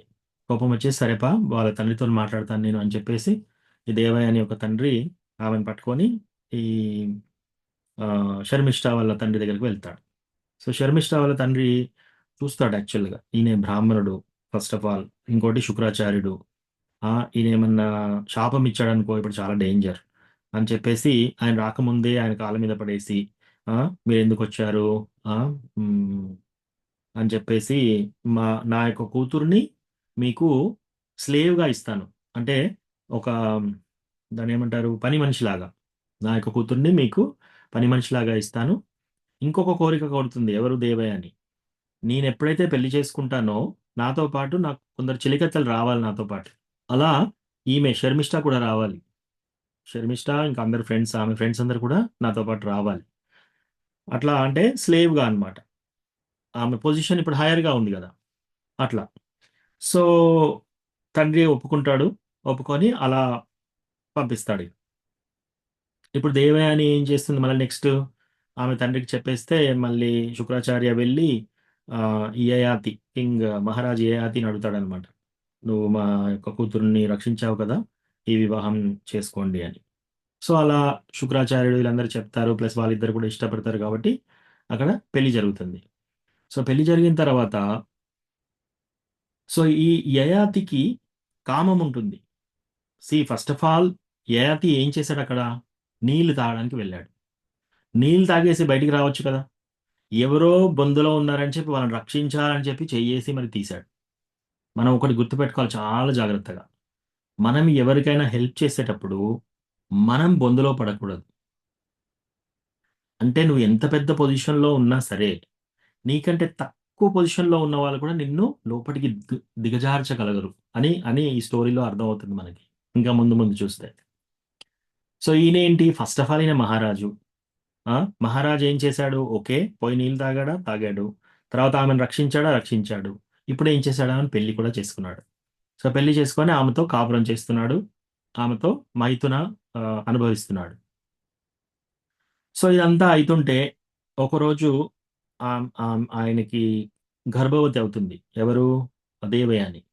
సో, గర్భవతి అయిన తర్వాత ఆమె గర్భవతి అయిందని తెలిసిన తర్వాత ఈ షర్మిష్ఠ ఎళ్లి షర్మిష్ఠ ఎప్పుడేంటి పని మనిషిగా వెళ్ళిందక్కడికి. షర్మిష్ఠ కూడా ఒకరోజు అడుగుతుందనమాట ఈ రాజుని. నాకు కూడా మీరు ఒక కొడుకుని ప్రసాదించండి అని. సో, అలా అడిగినప్పుడు ఆయనే కాదనలేక ఒప్పుకుంటాడు. సో, ఒప్పుకొని ఆమెకు కూడా గర్భధారణ అవుతుంది. సో, ఇట్లా అయిపోయినాక మళ్ళీ ఈమెకు దేవయానికి తెలుస్తుంది. షర్మిష్ఠ కూడా తన తన భర్త ద్వారా గర్భం ఏర్పడిందని తెలియగానే మళ్ళీ ఏడుస్తూ తండ్రి దగ్గరికి వెళ్తుంది. సో, ఇందులో పరపోట్లో ప్రభుపాద ఏం రాస్తాడంటే, ఒక స్త్రీ ఒక క్షత్రియ రాజుని నాకు కొడుకు ప్రసాదించు అని అడగడంలో తప్పు లేదు అంటున్నాడు. ఆమె ఏమిటిది? ఆమె శారీరక సుఖం అనుభవించడానికి ఈ పని చేయలేదు. ఆమె ఒక కొడుకు కోసం అడిగింది. సో, అట్లా క్షత్రియుడు ఆమె కొడుకుని ప్రసాదించడం యాక్చువల్‌గా శాస్త్రం ప్రకారం తప్పు కాదు అంటున్నాడు శ్రీల ప్రభుపాద. సో, ఇక్కడ మళ్ళీ దేవయాని ఏడుస్తూ, ఏడుస్తూ వాళ్ళ తండ్రి దగ్గరికి వెళ్తుంది. ఆ తండ్రి వచ్చేసి ఇంత పని చేస్తాడా? యాక్చువల్లీ తండ్రి ముందే ఒక ఒప్పందం చెప్తాడు. ఓకే. ఈ వివాహం చేసేటప్పుడు నేను వీళ్ళందరిని పంపిస్తున్నాను. కానీ నువ్వెప్పుడు కూడా వాళ్ళ వైపు చూడకూడదు. వాళ్ళతో సంసారంలాగా చేయకూడదు అని ముందే చెప్తాడు శుక్రాచార్య. కానీ ఇక్కడ ఏం చేశాడు ఆ రాజు యయాతి ఈమెకు కూడా గర్భధారణ ఇచ్చాడు. సో, ఇప్పుడు బాగా కోపం వచ్చి ఆయనని శపిస్తాడనమాట. ఏమని శపిస్తాడంటే, "నువ్వు ముసలివాడిగా అయిపోతావు. ప్లస్ నీ యొక్క పురుషత్వం నశించిపోతుంది" అని. సో, అలా అలా ఆ శాపం పెట్టగానే ఇమ్మీడియేట్‌గా మహారాజు యయాతి ఏమైపోతాడు? ముసలివాడిగా అయిపోయి ఆయన పురుషత్వం కూడా కోల్పోతాడు. సో, అట్లా కోల్పోగానే ఇమ్మీడియేట్‌గా ఆయన కాళ్ళ మీద పడేసి, నాకు ఇంకా కామవాంఛ తీరలేదు. ప్లస్ నేను నీ కూతుర్నే కదా పెళ్లి చేసుకుంది. ఆమెకు కూడా ఇంకా కామం తీరలేదు. మరి నేను ముసలివాడైతే మీ కూతురు కూడా సఫర్ అయితుంది కదా! నన్ను ఏదో ఒకటి చేయండి అంటే, అప్పుడు ఆ శాపానికి ఇంకొకటి చెప్తాడనమాట. ఓకే. నువ్వెవరితోనైనా కూడా వాళ్ళ యొక్క యవ్వనాన్ని ఎక్స్‌చేంజ్ చేసుకోవచ్చు. అంటే ఇప్పుడు నువ్వు ముసలివాడివయ్యావు కదా! ఎవరి దగ్గరికన్నా వెళ్లి వాళ్ళ యవ్వనం నీకిచ్చారనుకోండి, మళ్ళీ నువ్వు యవ్వనంలోకి వస్తావు, వాళ్ళు ముసలి వాళ్ళు అవుతారు. అట్లా నువ్వు ఎక్స్చేంజ్ చేసుకోవచ్చు ఎవరితోనన్నా అంటాడు. ఇప్పుడు ఆయన వెళ్ళి అడుగుతుంటాడు ఆయన కొడుకుల్ని. చూడండి కామం యొక్క ఆ యొక్క మంట ఎలా ఉంటుందో చూడండి. ఆయన వెళ్ళి ఫస్ట్ ఆయన పెద్ద కొడుకు. ఆయన పెద్ద కొడుకు ఎవరు? యదు. యదు వంశంలోనే శ్రీకృష్ణ భగవానుడు జన్మించాడనమాట. సో యదుని అడుగుతాడు ఫస్ట్. నీ యొక్క నీ యొక్క యూత్ అంటే నీ యొక్క యవ్వనాన్ని నాకు ప్రసాదించు, ఎక్స్చేంజ్ చేయి, నా ముసలితనాన్ని తీసుకొని కొడుకుని అడుగుతున్నాడు ఇలా. అయితే ఆయన ఏం రెస్పాన్స్ చెప్తాడు? యాక్చువల్లీ నేను భగవంతుని చైతన్యంలో ఉండాలని కోరుకుంటున్నాను. అందుచేత ఇప్పుడు నేను యాక్చువల్‌గా ఈ యవ్వనంలో ఉండి ఇదంతా ట్రై చేసి మళ్ళీ నేను సక్రమంగా తపస్సులు గన చేసుకుంటే అప్పుడు నేను భగవంతుని భక్తికి దగ్గర కాగలుగుతాను. ఇప్పుడు నేను నీకు ఓల్డ్ ఏజ్ ఆల్రెడీ ఇచ్చేసాననుకో, నీ యొక్క ముసలితనం నేను తీసుకొని నా యొక్కటిది ఇచ్చాననుకోండి, డిలే అయిపోతుంది. ఇంకా ఎక్కువ అయిపోతుంది. మళ్ళీ ఇంకా ఆయన ఏం ఆలోచిస్తున్నాడు? నా యొక్క వంశంలో కృష్ణ దేవాది దేవుడైన భగవంతుడు కూడా పుట్టాలి. కాబట్టి నేనిది చేయలేను అని ఒప్పుకోడు. ఆయన రెండో కొడుకు దగ్గరికి వెళ్ళి అడుగుతాడు. ఆ రెండో కొడుకు ఒప్పుకోడు. మూడో కొడుకు ఒప్పుకోడు. తర్వాత చిన్న కొడుకు దగ్గరికి వెళ్తాడు. సో చిన్న కొడుకు దగ్గరికి వెళ్ళగానే ఆయన ఇమ్మీడియేట్‌గా చెప్తాడనమాట. తండ్రి అడుగుతాడు. అడగగానే ఓకే. మీకు నా యవ్వనమే కావాలి కదా! తీసేసుకోండి. అని అక్కడ ఒక శ్లోకం ఉంటుందన్నమాట. సో తండ్రి ఏదైనా అడగకముందే చేసేవాడు ఫస్ట్ క్లాస్ కొడుకు. తండ్రి ఏదైనా అడిగిన తర్వాత చేసేవాడు సెకండ్ క్లాస్ కొడుకు. తండ్రి ఏదైనా అడిగినా కూడా చేయలేదనుకో, అది థర్డ్ క్లాస్ కొడుకు. సో అట్లా ఒక శ్లోకం ఉంటుంది. అట్లా అని తండ్రి సపోజ్ ఓకే. ఒక ఫంక్షన్‌లో అందరికీ మాంసాహారం పెట్టండి అంటే, మనం ఓకే తండ్రి చెప్పాడు కదా! అని మనం పెట్టకూడదు. మన శాస్త్రంలో చూసి, శాస్త్రంలో అది కరెక్ట్ అయితేనే చేయాలి. ఓకే. సో అట్లా మనం తండ్రి చెప్పాడు కదా! అని ఏదంటే అది చేయాలని కాదు. శాస్త్ర విరుద్ధంగా ఉంటే తండ్రి చెప్పింది కూడా మనం చేయకూడదు. సో ఈయన యొక్క యవ్వనాన్ని ఆయనకిచ్చేస్తాడు. ఓకే. ఇప్పుడు ఆయనే మళ్ళీ యవ్వనానికొస్తాడు. ఈయన ముసలితనం వచ్చేసి చిన్న కొడుకిచ్చేస్తాడు. ఇప్పుడేం చేస్తున్నాడు? మళ్ళా ఆ దేవయానితో మళ్ళీ సంసారం నడుపుతున్నాడు. చాలా సంవత్సరాలు 1000 సంవత్సరాల పాటు ఆయనే భార్యతో జీవనం గడుపుతాడనమాట. ఆమెతో కలిసి తిరుగుతూ, ఆమెతో మైథున చేసుకుంటూ ఒక 1000 సంవత్సరాలు గడుపుతాడు. అప్పుడు ఆయనకి తడుతుందనమాట. నేను ఎన్ని విధాలుగా ట్రై చేసినా ఈ 1000 సంవత్సరాలు అయిపోయింది. అయినా కూడా నాకు ఆ తృప్తి ఇంకా చాలు అనే తృప్తి రావట్లేదంట. ఇది శ్రీమద్ భాగవతంలో కథ. సో అప్పుడు వాళ్ళ భార్యని పిలిచి ఒక కథ చెప్తున్నాడు. ఏమని? ఒక గోట్ అంటే గొర్రె. గొర్రె కాదు. గోట్ అంటే ఏమంటారు? మేక. ఒక మగ మేక, ఒక ఆడ మేక ఉన్నది. ఒకరోజు ఆడ మేక ఒక బొందలో పడింది. వాళ్ళ స్టోరీయే వాళ్ళ భార్యకి చెప్తున్నాడు. అప్పుడు ఆ మగ మేక వచ్చేసి ఏం చేసింది? ఆ ఆడ మేకని పైకి తీయడానికి ట్రై చేసింది. ఆ బావిలో అంతా ఇట్లా దారి చేసింది ఆ మేక రావడానికి. తర్వాత ఆ మేకని వివాహం చేసేసుకుంది. ఆ మేక స్నేహితులతో ఆమె వచ్చేస్తుంది. ఆ మేకకు గర్భం ఇచ్చిన తర్వాత మళ్ళీ ఆ మేకతో వచ్చిన ఫ్రెండ్స్‌ని కూడా గర్భం చేశాడు ఆ మేక. అప్పుడేమైంది? ఆ మేక యొక్క తండ్రి వచ్చేసి శాపం ఇచ్చేస్తాడు. ఇదంతా అయిపోయిన తర్వాత ఈ లాస్ట్‌కి మళ్ళీ ఆ శాపంలో ఇంకొకటి సవరిస్తాడు కదా! నువ్వెవరితోనైనా నీ యొక్క యవ్వనాన్ని ట్రాన్స్‌ఫర్ చేసుకోవచ్చని. సో అట్లా యవ్వనాన్ని ట్రాన్స్‌ఫర్ చేసుకున్న తర్వాత మళ్ళీ 1000 సంవత్సరాల పాటు ఆ మేకతో తిరుగుతాడు. అయినా ఆ మేకకి ఇంకా హ్యాపీనెస్ లేదు. కాబట్టి ఇప్పుడు నేను అన్నీ వదిలేసి నేను ఆధ్యాత్మిక మార్గంలో వెళ్తాను అని ఆయన 1000 సంవత్సరాల తర్వాత డెసిషన్ తీసుకుంటాడనమాట.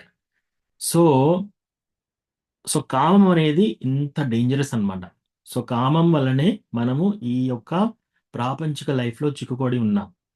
సో దీని నుంచి మనము బయటికి రావడానికి ప్రయత్నం చేయాలి. సో దీని నుంచి బయటికి రావడానికి మనం ఎలా ప్రయత్నం చేయాలి? హరే కృష్ణ మహామంత్రం చాంటింగ్ చేయడము, తర్వాత భక్తులతో సాంగత్యంలో ఉండడము, పర్ఫెక్ట్‌గా సిన్సియర్‌గా మనము డివోషనల్ సర్వీస్ చేయడము. ఇలా చేస్తే మనం క్రమక్రమంగా ఇప్పుడు ఇంతకు ముందు శ్లోకంలో ఏం చెప్పారు? ముందు పొగ ఉంటుంది. ఆ పొగ అంటే ఏంటి? కామం. ఏదో చిన్న మంట ఉంది, కానీ పొగ ఎక్కువగా ఉంది. అప్పుడు మనం ఏం చేయాలి? ఆ మంటని ఇంక్రీజ్ చేయాలి. అంటే భక్తిని ఇంక్రీజ్ చేయాలి. మన భక్తిని ఎప్పుడైతే బాగా ఇంక్రీజ్ చేస్తామో ఆటోమేటిక్‌గా పొగ తగ్గిపోతుంది. అంటే కామం తగ్గిపోతుంది. సో, అప్పుడు మనము హైయర్ టేస్ట్, మన రుచిని ఈ కామం కంటే అధిగమించాలన్నమాట. కృష్ణ భగవానుని భక్తి యందు మనం రుచి ఏర్పరచుకుంటే అప్పుడే మనం దీని నుంచి బయటికి రాగలుగుతాం. లేకపోతే కొందరేమనుకుంటారంటే ఏజ్‌తో పాటు కామం తగ్గిపోతుంది అని. ఏజ్‌తో పాటు కామం తగ్గిపోదు. సో, ఇది ఓన్లీ మార్గం ఏంటంటే ఈ భగవంతుని యొక్క భక్తి. ఆ! ఇక్కడ కృష్ణ ఏం చెప్పాడు? కామయేష క్రోధయేష రజోగుణ సముద్భవః. మహాశనో మహాపాప్మ విద్యే విద్యేన మిహ వైరిణం. సో, ఈ యొక్క కామమే అన్నిటికంటే డేంజరస్ శత్రువు మనందరికీ. ఆ! ఈ యొక్క యయాతి పాస్ట్ టైమ్‌లో కూడా శ్రీమద్ భాగవతం కూడా మనకు అదే చెప్తుందనమాట. సో, చాలా వరకు మనం ఏం చేయాలంటే వేరే వాళ్ళ ప్రాబ్లమ్స్ ద్వారా మనం లెసన్ నేర్చుకోవాలి. మనకే వచ్చి దెబ్బలు తగిలేంత వరకు మనం ఎదురు చూడకూడదు. సో, భాగవతంలో పాస్ట్ టైమ్ తెలుసుకోగానే మనకు ఇది చాలా డేంజర్. మనం దీనికి చాలా దూరంగా ఉండాలి అని లెసన్స్ నేర్చుకోవాలనమాట. సో, ఇక్కడ కూడా ఈ విధంగా జ్ఞానవంతుడైన జీవుని శుద్ధ చైతన్యము ఎన్నడూనూ తృప్తి చెందని మరియు అగ్ని వలె దహించునదయి కామమనడి నిత్య వైరముచే ఆవరింపబడును. సో, ఈ శ్లోకం మళ్ళీ చదువుతాను. ఇప్పుడు అర్థమవుతుంది మనకి. Thus the wise living entity, pure consciousness, becomes covered by the external enemy in the form of lust, which is never satisfied and which burns like fire. So, ఈ కామం అనేది ఎప్పుడూ తీరదంట. కొందరు ఏమనుకుంటారు, నేను ఈ కోరిక తీర్చుకుంటే కామం తీరుతుంది, ఈ కోరిక తీర్చుకుంటే కామం తీరుతుంది. అది ఎక్కడా ఆగదు. అది అగ్ని వలె దహించిపోతూనే ఉంటుంది. కానీ ఈ ఈవెన్ తెలివి కల్లా జీవి అయినా సరే ప్యూర్ కాన్షియస్నెస్, శుద్ధ చైతన్యం అందరిలో ఉంది. కానీ అది ఈ కామం ద్వారా కప్పబడి ఉంది. కానీ కామం ఎప్పుడు తీరదు. ఇది మంటలాగా మండిపోతూ ఉంది అని చెప్తున్నారు ఈ శ్లోకంలో. ఓకే. ఏమైనా ప్రశ్న ఉంటే అడగండి. లేకపోతే నెక్స్ట్ శ్లోకం.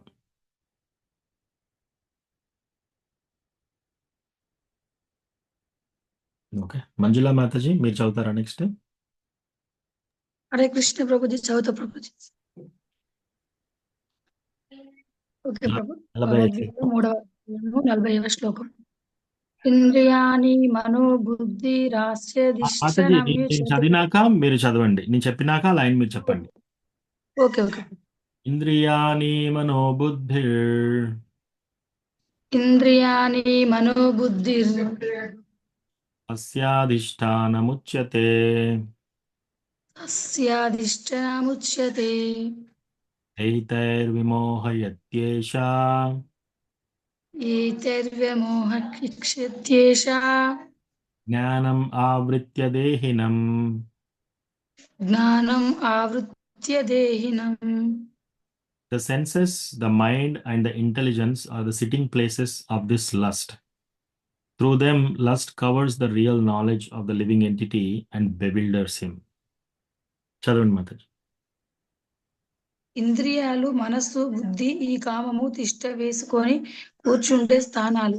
వీటి ద్వారా కామము జీవిని నిజమైన జ్ఞానమును కప్పివేసి అతనిని మోహపరుస్తుంది. Thank you Mataji. సో ఇక్కడ ఏంటంట, ఈ కామం ఎక్కడ కూర్చుంటుందట? కామము యొక్క స్థలం ఎక్కడ? ఇంద్రియాలు, మనస్సు, బుద్ధి. ఈ ఇంద్రియాలు, మనస్సు, బుద్ధి వీటి దగ్గరనే ఈ కామం అనేది ఉండే స్థలం. అయితే ఈ కామం ఏం చేస్తుంది? మన యొక్క నిజ జ్ఞానాన్ని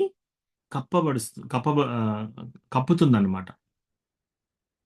కప్పడమే కాకుండా వాళ్ళను మోహింపజేస్తుంది. మోహింపజేయడం అంటే ఏంటి? ఎగ్జాంపుల్, ఎవరికన్నా పిల్లలు పుట్టారనుకోండి, వాళ్ళు ఎంతో ముద్దుగా ఉంటారు పిల్లలు. వాళ్ళు మాట్లాడుతుంటే, వాళ్ళు నడుస్తూ ఉంటే ఆటోమేటిక్గా ఆ కామం అనేది ఇంక్రీజ్ అవుతుంది వాళ్ళ పట్ల. మనం ప్రేమ అనుకుంటాం, కానీ అది నిజమైన ప్రేమ కాదు యాక్చువల్లీ. వీళ్ళు నా వాళ్ళు అనేది కామం ఏర్పడుతుంది అనమాట. సో అట్లాగే మనం దేని గురించి అయితే ఆలోచిస్తున్నామో, ఏదైనా వస్తువు గురించి కానీ ఏదైనా గురించి ఆలోచిస్తుంటే ఇది ఇది నాకు కావాలి అని చెప్పేసి ఇట్లా బెవిల్డర్మెంట్ అంటే నువ్వు వెళ్ళి పని చేయి, నువ్వు వెళ్ళి సంపాదించు, నువ్వు వెళ్ళి సంపాదిస్తే నువ్వు ఇవన్నీ ఎంజాయ్ చేయగలుగుతావు, ఇవన్నీ భోగం చేసుకోగలుగుతావు. యాక్చువల్లీ మన యొక్క మన యొక్క నిజమైన స్వరూపం, మన యొక్క నిజమైన స్థితి ఏంటంటే మనందరం ప్రకృతియే. ఇక్కడ ఇక్కడ ఎవరు పురుషులు లేరు. సో ఇక్కడ పురుషుల్లాగా ఉన్నవాళ్ళు కూడా యాక్చువల్లీ ప్రకృతియే. యాక్చువల్లీ ఒకే ఒక పురుషుడు ఎవరు? శ్రీకృష్ణ భగవానుడు ఒకడే, ఆయన పురుషుడు. మనందరం కూడా ప్రకృతి.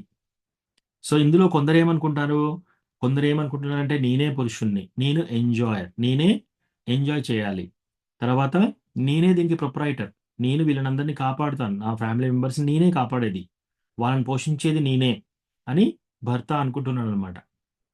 అది కూడా ఒక మోహం. సో ఇట్లా రకరకాల మోహాలు అనమాట. స్త్రీలు ఏమనుకుంటున్నారు? నేను ఈ కుటుంబానికి భార్యని, నేను వీళ్ళందరినీ పోషిస్తున్నాను, నేను వీళ్ళందరినీ సంరక్షిస్తున్నాను అని వాళ్ళు కూడా మోహం. ఇది నా ఫ్యామిలీ, వీళ్ళు నా పిల్లలు, ఇదంతా మోహం. సో ఇట్లా ఈ మోహం ద్వారా కప్పబడి వాళ్ళు ఏం చేస్తున్నారంటే బెవిల్డర్ అయిపోతున్నారు. ఇప్పుడు భక్తులు కాని వాళ్ళని మీరు చూస్తే ఇంకా దారుణంగా ఉంటుంది. వాళ్ళేంటి? డబ్బు సంపాదించాలి, పేరు ప్రఖ్యాతలు సంపాదించాలి, సొసైటీలో చాలా పేరు ఉండాలి, విలువ ఉండాలి, ఇటువంటి అన్నిటికీ కోసం పాకులాడుతున్నారు. ఇదంతా ఏంటి? ఇదంతా ఒక మోహం. ఇదంతా ఒక మోహం. అసలు యాక్చువల్గా నిజమైన పరిస్థితి ఏంటి? నేను కృష్ణ భగవాన్ యొక్క దాసుని. కృష్ణ ఆయనే నిజమైన పురుషుడు, ఆయనే భోక్త, ఆయనే అందరిలో ఎంజాయ్ చేసేవాడు. భోక్తారాం యజ్ఞతపసాం సర్వలోక మహేశ్వరం సుహృదం సర్వభూతానాం జ్ఞాత్వా మాం శాంతి మృచ్యతే. కృష్ణ అన్నాడు భోక్తారాం యజ్ఞ తపసాం, అన్ని యజ్ఞాలు తపస్సులకు అన్నిటికీ భోక్తనెవరు? నేనే, కృష్ణనే. కానీ మనం ఏమనుకుంటున్నాము? ఈ ఫ్యామిలీకి భోక్త నేనే, ఈ యొక్క సంస్థకి భోక్త నేనే, నేను పెట్టిన బిజినెస్లో భోక్త నేనే అని చెప్పి మనము ఎంజాయ్గా చూస్తున్నాం అనమాట. అట్లా చూడడమే మోహం. సో ఈ మోహం నుంచి మనం ఎప్పుడైతే బయటికి వస్తామో, నేను జీవేరా స్వరూపాయ్ నిత్యేరా కృష్ణదాస్, నేను కృష్ణ భగవానుడి దాసుని. ఇప్పుడు నేను ఏం చేయాలి? కృష్ణ భగవానుని సేవ చేసుకోవాలి. అలా తెలుసుకొని ఎప్పుడైతే చాంటింగ్ చేసి కృష్ణ చైతన్యంలో ముందుకు వెళ్తారో ఆటోమేటిక్గా ఈ యొక్క కామ వాసన, కామ వాంఛ నుంచి బయటపడి భక్తియుత సేవ ద్వారా మనం భగవంతునికి దగ్గరగా చేరుకోగలుగుతాం అనమాట. ఓకే, విజయ్ రఘునాథ్ ప్రభు హరే కృష్ణ ప్రభు. మీరు చదవండి. నెక్స్ట్ అమ్మ ముందు రెడీగా ఉండు.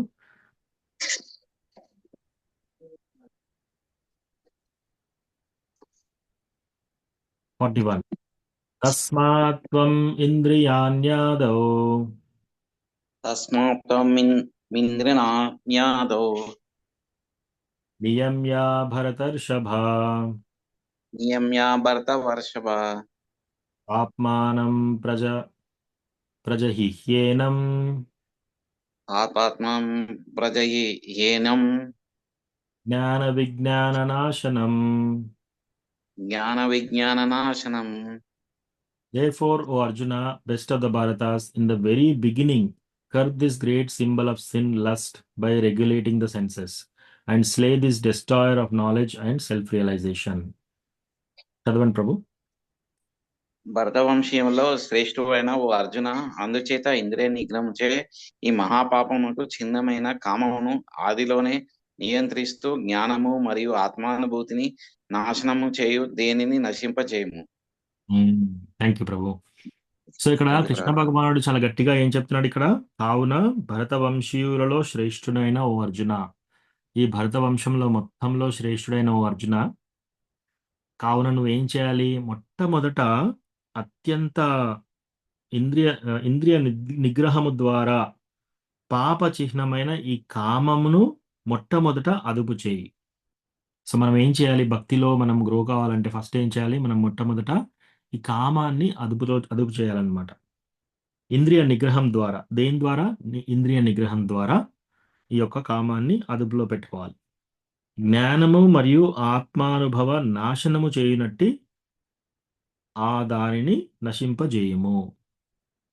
సో మన యొక్క జ్ఞానము, ఆత్మానుభవము, ఈ కామము ఎంత ఉంటే అంత నాశనం చెందుతుందన్నమాట. మన జ్ఞానము, భావము ప్రోగ్రెస్ ఉండదన్నమాట. కాబట్టి ఆదిలోనే తొలుతనే ఫస్ట్ ఏం చేయాలి, నువ్వు ఈ కామాన్ని ఫస్ట్ మనం ఇంద్రియ నిగ్రహణ ద్వారా దీన్ని అదుపులో పెట్టాలి అని చెప్తున్నాడు. ఓకే, నెక్స్ట్ శ్లోకం అమ్మా. హరే కృష్ణ. 42. ఇంద్రియాణి పరాణ్యాహుర్ ఇంద్రియాణి పరాణ్యాహుర్ ఇంద్రియేభ్యः పరం మనః ఇంద్రియేభ్యः పరం మనః మనసస్తు పరా బుద్ధిర్ మనసస్తు పరా బుద్ధిర్ యో బుద్ధే పరతస్తు సహ. యో బుద్ధే పరసస్తు సహ. Working senses are superior to dull matter. Mind is higher than the senses. Intelligence is still higher than the mind. And he, the soul, is even higher than the intelligence. చదవండి. కర్మేంద్రియాలు జడ పదార్థము కంటే మేలైనవి. మనసు ఇంద్రియాల కంటే ఉన్నతమైనది. బుద్ధి మనసు కంటే ఇంకా ఉన్నతమైనది. ఆత్మ బుద్ధి కంటే మరింత ఎక్కువ ఉన్నతమైనది. హైరార్కీ చెప్తున్నాడు అనమాట, ఏది ఎక్కువ అని చెప్తున్నాడు. ఫస్ట్ అన్నిటికంటే కింద ఏముంటుంది, జడ పదార్థం. జడ పదార్థం అంటే ఏంటి?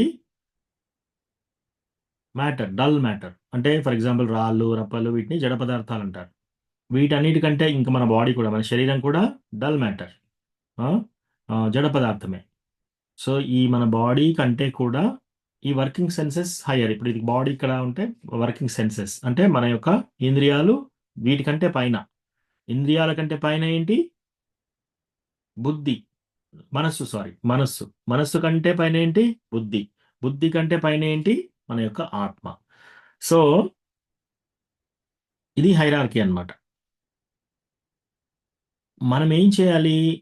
ఎప్పుడైతే మన బుద్ధి కరెక్ట్గా ఉంటుందో, బుద్ధి అంటే మన యొక్క ఇంటెలిజెన్స్, బుద్ధి కరెక్ట్గా ఉంటుందో దానికంటే కింద ఉన్న మనస్సును మనం నిగ్రహించగలుగుతాం. మన బుద్ధి కరెక్ట్గా లేకపోతే మనస్సును నిగ్రహించలేం. మనస్సు నిగ్రహంలో ఉంటే ఏమవుతుంది? ఈ యొక్క ఇంద్రియాలను అదుపులో పెట్టగలుగుతాం. సో ఇంద్రియాలను అదుపులో పెట్టలేకపోతున్నాము, మనస్సు అదుపులో పెట్టలేకపోతున్నాము అంటే బుద్ధి సరిగా లేదు అని అర్థం. బుద్ధి ఎందుకు సరిగా లేదు? మన ఆత్మానుతత్వ మనం చేయట్లేదు, అంటే ఆత్మ అన్నిటికంటే పైన. సో ఇది హైరార్కీ చెప్పాడు కృష్ణ భగవాన్. ఇది లాస్ట్ శ్లోక. సో రాధా గౌరాంగి మాతాజీ మీరు చదువుతారా? ఎస్ ప్రభుజీ. ఓకే, 3వ చాప్టర్ 43. ప్లీజ్. ప్రభుజీ. ఏవం బుద్ధే పరం బుద్ధ్వా ఏవం బుద్ధి పరం బుద్ధ్వా సంస్తభ్యాత్మానమాత్మనా సమస్తభ్యాత్ నమాప్తనా జహి శత్రుం మహాబాహో జిహి శత్రుం మహాబాహో కామరూపం దురాశదం. కామరూపం దురాశధం. Thus, knowing oneself to be transcendental to the material senses, mind, and intelligence, O mighty armed Arjuna, one should steady the mind by deliberate spiritual intelligence, Krishna consciousness, and thus, by spiritual strength, conquer this insatiable enemy known as lust. చదవండి మాతాజీ. ఓ గొప్ప బహువులు కలిగిన అర్జున, ఈ విధంగా తనను ఇంద్రియాలకు, మనసుకు, బుద్ధికి అతీతమైన వానిగా తెలుసుకొని ఆలోచన పూర్వకమైన ఆత్మిక బుద్ధిని కృష్ణ భక్తి భావన ద్వారా మనసుని స్థిరపరచి ఆ విధముగా ఆత్మిక బలముచే మనిషి కామం అనే ఈ ఆత్మాశ కలిగిన శత్రువును తప్పక జయించాలి. Thank you Prabhuji. Thank you Mataji. So ఇక్కడ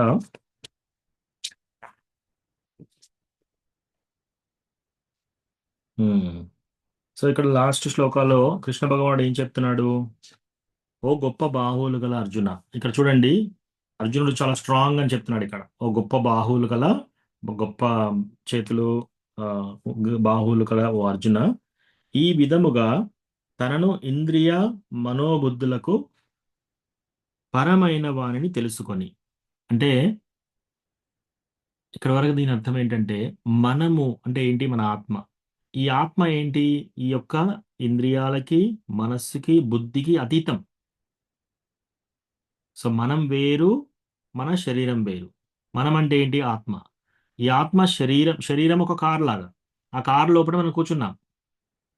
సో ఇప్పుడు ఎవరన్నా వెళ్ళి కార్లో కూర్చున్నారనుకోండి, ఆ కారు టొయోటా కార్ అనుకోండి, ఆయన టొయోటా అయిపోడు. ఆ వ్యక్తియే, కారే. ఆ టొయోటా కార్ దిగేసి మారుతి కార్ ఎక్కాడనుకోండి, అప్పుడు ఆయన మారుతి అయిపోడు. ఆయనగా ఉంటాడు. కారుగానే ఉంటుంది. అలాగే ఈ శరీరంలో మనం ఉన్నాం. సో కానీ అతీతంగా ఉన్నాం. అది ఒకటి ఫస్ట్ గుర్తు తెలుసుకోవాలి మనం. కావాలని ఫస్ట్ మనం ఏం అర్థం చేసుకోవాలి? మనము ఈ శరీరానికి అతీతం, ఈ ఇంద్రియాలకు అతీతం, ఈ బుద్ధికి అతీతం. అదొకటి ఫస్ట్ తెలుసుకోవాలంట. ఆధ్యాత్మిక బుద్ధిచే అంటే కృష్ణ భగవానుని భక్తియుత సేవ చే మనస్సును స్థిరపరిచి, మనస్సును కంట్రోల్ చేయాలి ఇప్పుడు. ఆ విధంగా ఆధ్యాత్మిక బలముచే మనుజుడు కామమనడి ఈ దుర్జయమైన శత్రువును జయింపవలెను. ఈ కామం అనే ఇటువంటి దుర్జయమైన, దారుణమైన కామం అనే శత్రువుని మనం జయించాలి. ఎలా? ఆధ్యాత్మిక బలంచే అంటే ఈ కృష్ణ భగవానుని చైతన్యంచే మనం ఈ యొక్క కామాన్ని జయించాలన్నమాట. అది చెప్తున్నారు ఇక్కడ. సో అందరూ చదువుకునే ఛాన్స్ వచ్చిందా? ఎవరైనా చదవలేదా? అందరూ చదివారు కదా? ఓకే. సో జ్యోతి రూప కమల మాతాజీ, మీరు లాస్ట్ భాష్యం చదవండి. లాస్ట్ శ్లోక భాష్యం.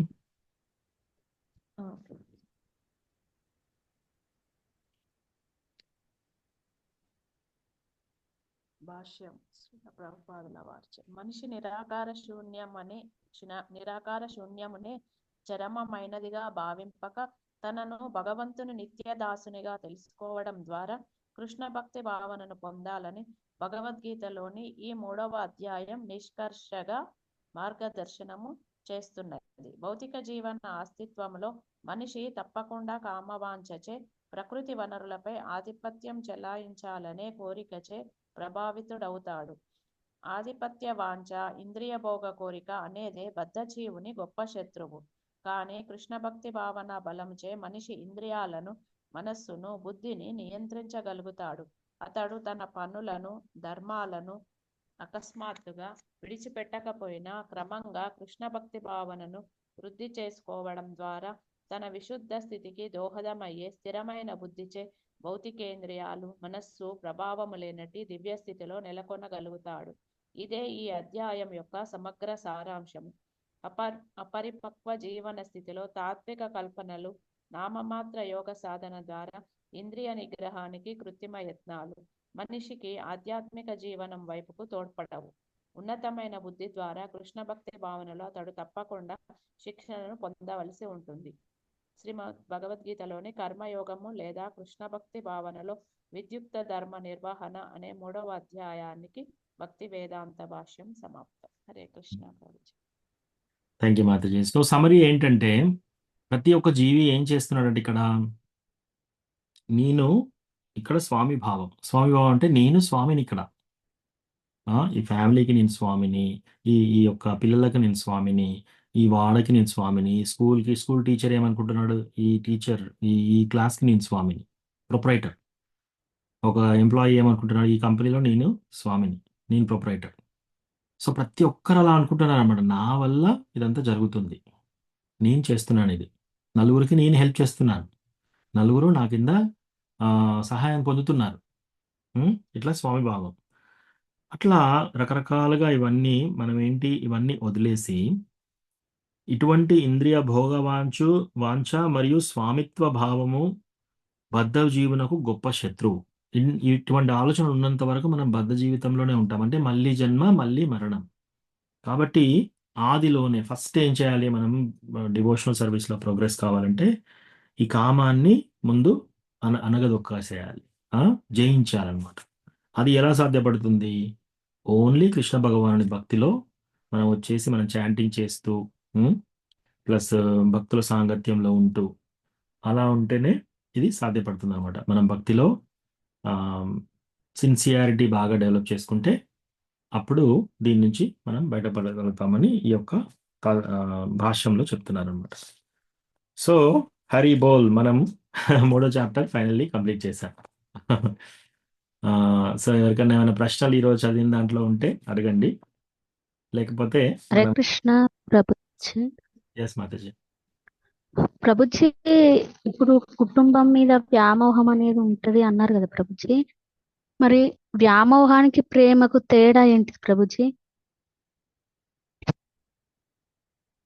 మాతాజీ, ఒక విధంగా వ్యామోహానికి ప్రేమకి తేడా ఏంటి అంటే మనం ఇలా చూడొచ్చు. ఏదైతే మనతో శాశ్వతంగా ఉంటుందో అది ప్రేమ.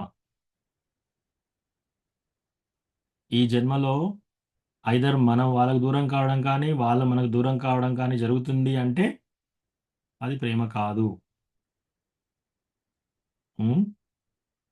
సో కృష్ణ భగవానుడు మనల్ని ఎంత ఇష్టపడతామో దానికి 1000 రెట్లు, అసలు మనల్ని మనం ఎంత మంచి జాగ్రత్తగా చూసుకుందాం అనుకుంటామో అంతకు 1000 రెట్లు కృష్ణాన్ని మనల్ని ప్రేమిస్తున్నాడు అనమాట. ఆయన మన పట్ల ఎంతో ప్రేమ ఉంది. కానీ మనం ఏం చేశాము? నేను ఎంజాయ్ చేయాలి అనే ఆలోచనలో మనం ఇక్కడికి వచ్చాం. అప్పుడు ఏం చేశాడు కృష్ణ? ఒక బొమ్మరిల్లాగా ఇది కట్టాడు. ఏది? ఈ ప్రాపంచిక లైఫ్ ఒక బొమ్మరిల్లు. ఓకే, ఇందులో ఆడుకొని పోండి. నీకు కొన్ని కోరికలు ఉన్నాయి కదా, నువ్వు ఇటువంటి కోరికలు నువ్వు తీర్చుకో. ఇంకో జీవిని పిలిచేసి నీకు ఈ కోరికలు ఉన్నాయి కదా, నువ్వు ఇలా తీర్చేసుకో. కొందరు పాటలు పాడాలనుకుంటున్నారా? ఓకే, మీరు సింగర్ అయిపోతారు. కొందరు డ్యాన్స్ చేయాలనుకుంటున్నారా? మీరు డ్యాన్స్ చేయగలుగుతారు. కొందరు పాలిటీషియన్స్ అవుతున్నారు, వీళ్ళు పాలిటీషియన్స్ అవుతారు. లేదు, మీరు వంట స్త్రీగా ఇంట్లో ఉండి పిల్లల్ని పెంచి చేయాలనుకుంటున్నారా? మీకు ఈ పొజిషన్. అట్లా అందరికి కావాల్సిన ఆట వస్తువులాగా ఈ యొక్క భౌతిక ప్రపంచం క్రియేట్ చేశాడనమాట. సో మనం ఈ భౌతిక ప్రపంచంలో వచ్చేసి ఏమనుకుంటున్నాము? వీళ్ళు నా పిల్లలు, నా ఫ్యామిలీ, ఇది నా వాళ్ళు అని చెప్పేసి అందరూ కొన్ని రోజులు 70 సంవత్సరాలు ఈ ఆట ఆడుకొని మళ్ళీ మరణిస్తున్నారు. అట్లా ఈ 70 సంవత్సరాల ఆటలో ఇంకా కొత్త కోరికలు వాళ్ళు ఊహించుకుంటున్నారు. మళ్ళీ ఆ కొత్త కోరికలు ఉన్నాయి కాబట్టి మళ్ళీ ఇంకో జన్మ ఎత్తుతున్నారు. సో మనం ఏం చేయాలంటే, నిజమైన ప్రేమ అంటే కృష్ణ భగవానుడిని మనము సేవించడం. అది నిజమైన ప్రేమ. అది మనం ఎలా మరి అంటే ఎట్లా తెలుస్తుంది మనకి అని అడగొచ్చు మీరు. ఎట్లా తెలుస్తుంది మనకి? ఆచార్యులు భగవద్గీత, శ్రీమద్ భాగవతం ద్వారా మనకి ఇవన్నీ తెలియజేశారనమాట. మీరు చూడండి, ఏ ఫ్రెండ్ అయినా సరే మీకు ఎక్కడికన్నా వెళ్తే మీతో పాటు కార్ డ్రైవర్గా ఎన్ని రోజులు వస్తారు? కృష్ణ భగవానుడు దేవాది దేవుడు అర్జునుడికి కార్ డ్రైవర్గా వెళ్ళాడు. అర్జునుడికి రథం డ్రైవర్గా వెళ్ళాడు. పాండవుల దగ్గరగా ఉన్నాడు వాళ్ళ కష్టాల్లో ఉన్నప్పుడు. సో అట్లా ఏ ఫ్రెండ్ ఉంటాడు మనతో పాటు? ద్రౌపదికి 5 చాలా పరాక్రమమైన భర్తలు ఉన్నారు. 5. ఇంకా వాళ్ళకంటే పరాక్రమవంతులు ఆ టైంలో భూమండలంలోనే ఎవరు లేరు. అంత బల పరాక్రమవంతులు. కానీ వాళ్ళు ఎందుకు కాపాడలేకపోయారు ఆమె వస్త్రాపరణ జరుగుతుంటే? ఎందుకంటే ఇక్కడ ఎవ్వరూ మనల్ని 100% కాపాడలేరు. ఓన్లీ కృష్ణనే మనల్ని కాపాడగలుగుతారు. సో అట్లా అనమాట. సో ద్రౌపది అది లాస్ట్‌కి అర్థమైపోతుంది ద్రౌపదికి. ఫస్ట్ ఏంటి, ఆమె ఫిజికల్‌గా ఆమె క్షత్రియ. నన్ను జుట్టు పట్టుకొని లాగుతున్నావా అని చెప్పేసి ఆమె ఫిజికల్‌గా ఫైటింగ్. ఆ తర్వాత వెళ్ళి శాస్త్రం ద్వారా ఇది చెప్పడం ద్వారా వాళ్ళందరితో వాక్కు ద్వారా అడుగుతుంది. ఇదేం న్యాయం? ఇలా జరుగుతుంటే మీరు ఇంకా నోరు విప్పరా అని చెప్పి ధృతరాష్ట్రుడిని, భీష్ముడిని వీళ్ళందరిని అడుగుతుంది.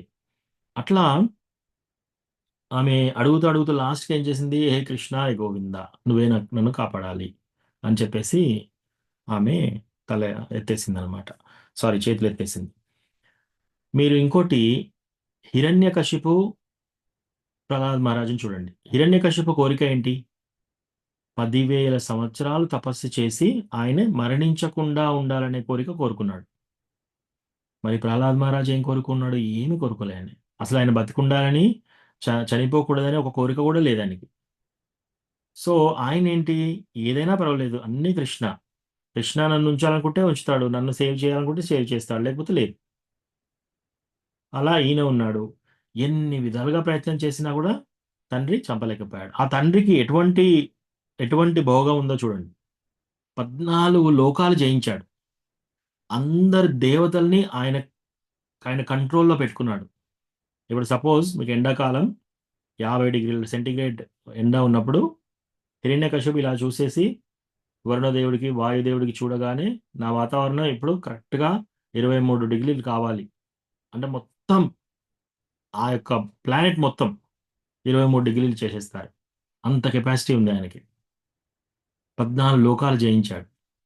ఆయనకంటే బలవంతుడు ఇంక ఈ 3 లోకాలలో ఎవరు లేకుండా ఉన్నాడు. అయినా కూడా హ్యాపీగా లేడు మరి ఆయన. సో ఇక్కడ ప్రేమ అనేది దొరకదనమాట. కింగ్ యయాతి, మహారాజ్ యయాతి ఏమనుకున్నాడు?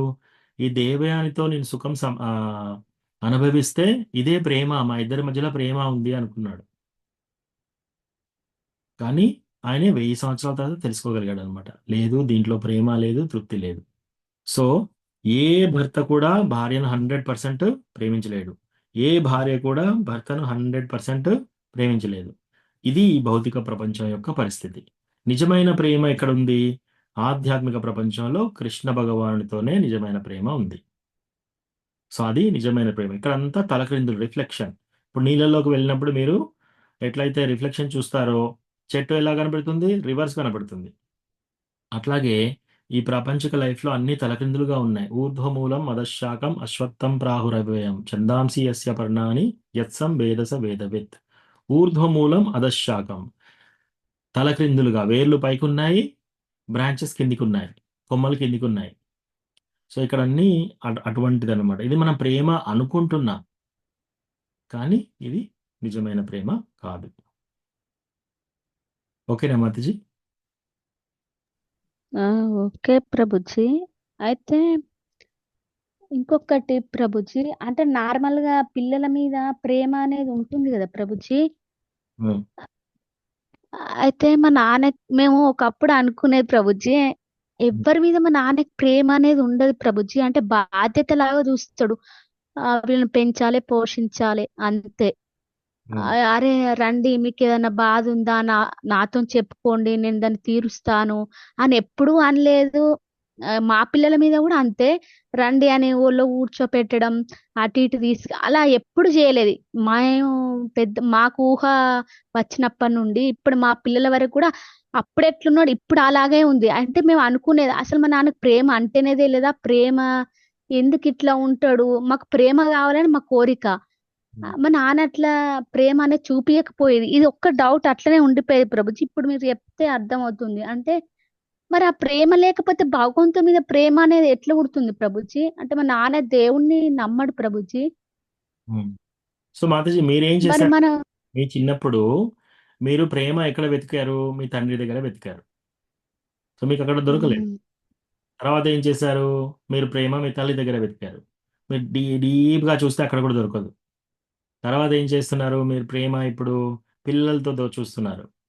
డీప్గా చూసి ఆ పిల్లలు పెద్దగా అయినాక మిమ్మల్ని వదిలేసి వెళ్ళిపోతారు. అంటే వదిలేసి అలా వెళ్తారని అట్లా అని కాదు, కానీ వాళ్ళకి కూడా ఒక లైఫ్ ఉంటుంది. మళ్ళీ వాళ్ళు కాలేజ్ కానీ వాళ్ళు వెళ్తారు, వాళ్ళ ఉద్యోగానికి వెళ్తారు. మిమ్మల్ని అయితే ఎక్కడికి తీసుకెళ్లారు కదా వాళ్ళతో పాటు, రైట్? సో ఇక్కడ అన్నీ కూడా టెంపరరీ అన్నమాట. మనం ప్రేమ వెతుకుతున్నాం, తండ్రిలో వెతుకుతున్నాము, తల్లిలో వెతుకుతున్నాము, అన్నదమ్ముల్లో వెతుకుతున్నాము, ఫ్రెండ్స్లో వెతుకుతున్నాము. అరే మీరు ఎలా చేస్తారు, నన్ను ఇలా మోసం చేస్తారు, నేను ఎంతో ప్రేమ పడుతుంటే మీరు ఎందుకు ఇలా చేస్తున్నారు నన్ను అని మనకు షాక్ మీద షాక్ అక్కడ వస్తూనే ఉంది. ఒకసారి కాకపోతే ఒకసారి అలా అవుతూనే ఉంటుందన్నమాట.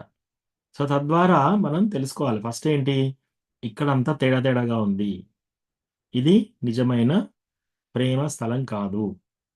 అందులో మన ఆచార్యస్ క్లియర్గా చెప్తున్నారు, ఇక్కడ మనకు నిజమైన ప్రేమ ఇక్కడ దొరకదు. సో అట్లా అన్నమాట. సో మీ ఫాదర్ విషయంలో మరి ఆయన భక్తిలోకి ఎలాగొస్తాడు? ప్రేమ అనేది లేదు అంటే, ఒక్కొక్కరు ఒక్కొక్క విధంగా ఉంటారు మాతాజీ. సో వాళ్ళు ఆమ్, కొందరు డిటాచ్డ్గా ఉంటారు, కొందరు ప్రాక్టికల్గా ఉంటారు, రకరకాలుగా ఉంటారు. సో దాంట్లో వాళ్ళు భక్తిలోకి ఎందుకు రారు, ఎప్పుడు వస్తారు అనేది ఆమ్, అది వాళ్ళ యొక్క జర్నీ, సోల్ జర్నీని బట్టి ఉంటుంది. వాళ్ళు వాళ్ళు ఆధ్యాత్మికంగా ఎంత ముందున్నారు, ఎంత ప్లస్ వాళ్ళకి అజ్ఞాత సుకృతి ఎంత ఉంది, డివోటీస్ యొక్క కృప దొరికిందా దొరకలేదా, అవన్నీ చాలా ఉంటాయన్నమాట. ఒక వ్యక్తి డివోటీ కావడానికి ఐదర్ కృష్ణ కృప డైరెక్ట్లీ ఉండాలి, లేదా డివోటీస్ కృప ఉండాలి.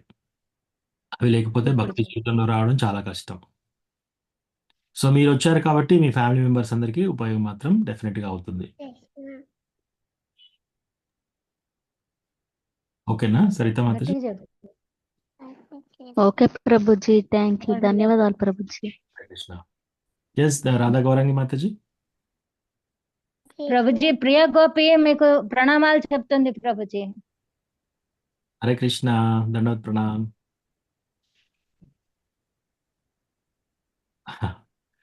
ఓకే, ఓకేనా? ఓకే. హరే ఇంకేమైనా కృష్ణ ప్రశ్న? ప్రభుజీ. ఎస్ మాతాజీ. ప్రభుజీ ఇప్పుడు భక్తులు పుణ్యకార్యాలు ఎట్లా చేయాలి అంటే, కొందరు అంటే తెలియకుండా ఉంటారు కదా, అట్లా దాని గురించి చెప్తారని అడుగుతున్నాను ప్రభుజీ. దేవి దేవతలను ఆశించి అట్లా చేయడం కూడా మంచిదే అని చేస్తారు కదా, అట్లా చేసినప్పుడు వాళ్ళు కర్మ బంధనాలలో మళ్ళీ చిక్కుకుంటారు కదా ప్రభుజీ, పుణ్యం చేయడం వల్ల. 100% మాతాజీ. ఎస్. మళ్ళీ భక్తులు ఎవరైనా ఎట్లా సరే చేయాలి? పుణ్యం చేయాలని పుణ్యకార్యాలు చేసే వాళ్ళకి ఇంకా కోరికలు ఉన్నాయి. ఏంటి, వాళ్ళకి పుణ్యం చేయాలి, వేరే వాళ్ళని ఆదుకోవాలి అనే స్వామిభావం ఇంకా వాళ్ళలో ఉంది. సో భక్తులు స్వామిభావం ఎలా చేయాలి ప్రభుజీ? ప్రభు. సో భక్తులు మనం అన్ని కృష్ణ భగవానుని భక్తిలో చేస్తాం అనమాట. మనము కృష్ణ భగవాని ప్రీత్యర్థం చేస్తాం ఏదైనా సరే. మనము ఎవరినో ఉద్ధరించడానికి చేయట్లేదు ఇక్కడ. కృష్ణకి నచ్చుతుందా చేస్తాం, కృష్ణకి నచ్చట్లేదా చేయం. సో అట్లా చేస్తున్నాం కాబట్టి మనకి ఆ బద్ధత్వం అనేది ఉండదన్నమాట. అంటే మనం బాండేజ్లో ఉండం, దాని రిజల్ట్స్ మనకు రావు. అందులో తప్పులు చేసినా సరే, అందులో మంచి చేసినా సరే, దాని యొక్క రిజల్ట్స్ మనకు రావు. ఎందుకు? మనం భగవత్ కార్యంలో ఉంటున్నాం, మన పనులన్నీ భగవంతునితో లింక్ పెట్టి ఉంటున్నాం, రైట్? మనం చాంటింగ్ చేస్తున్నాము, బయటికి వెళ్ళి పుస్తక వితరణ చేస్తున్నాం, బుక్ డిస్ట్రిబ్యూషన్. అది పనే మరి. నలుగురికి ఏం చేస్తున్నాం? మనం సహాయం చేస్తున్నాం భగవద్గీత చదవడం అని. కానీ మనకు ఆ సహాయంలో మనకు పుణ్యం రాదు. భక్తి వస్తుంది కానీ పుణ్యం రాదు. కానీ ఇప్పుడు ఫర్ ఎగ్జాంపుల్ భక్తులు కాని వాళ్ళు ఎవరన్నా దేవి వ్రతం చేయడం కానీ, నలుగురిని పిలిచి భోజనం పెట్టడం కానీ, ఆ, ఏదైనా హోమం చేయడం కానీ ఇలాంటివి చేశారనుకోండి, వాళ్ళకి పుణ్యం వస్తుంది. ఆ పుణ్యం ద్వారా ఏమవుతుంది? ఇంకా నెక్స్ట్ జన్మలో ఇంకా భోగం, ఆస్తి రావడం కానీ, అందం రావడం కానీ, పలుకుబడి రావడం కానీ, బలం రావడం కానీ ఇలాంటివి ఉంటాయి. ఇవి వస్తే ఏం చేస్తారు? కోరికలు తీర్చుకోవడం మొదలు పెడతారు.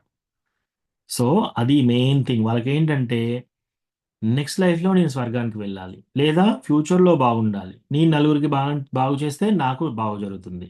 సో అటువంటి కోరిక ఇంకా ఉంది కాబట్టి వాళ్ళకి ఇవన్నీ కామ్య కోరికలు.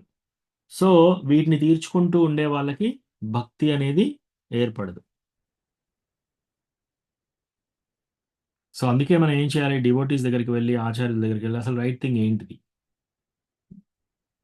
ఇప్పుడు గంగాలో స్నానం చేస్తే మన పాపాలన్నీ పోతాయి.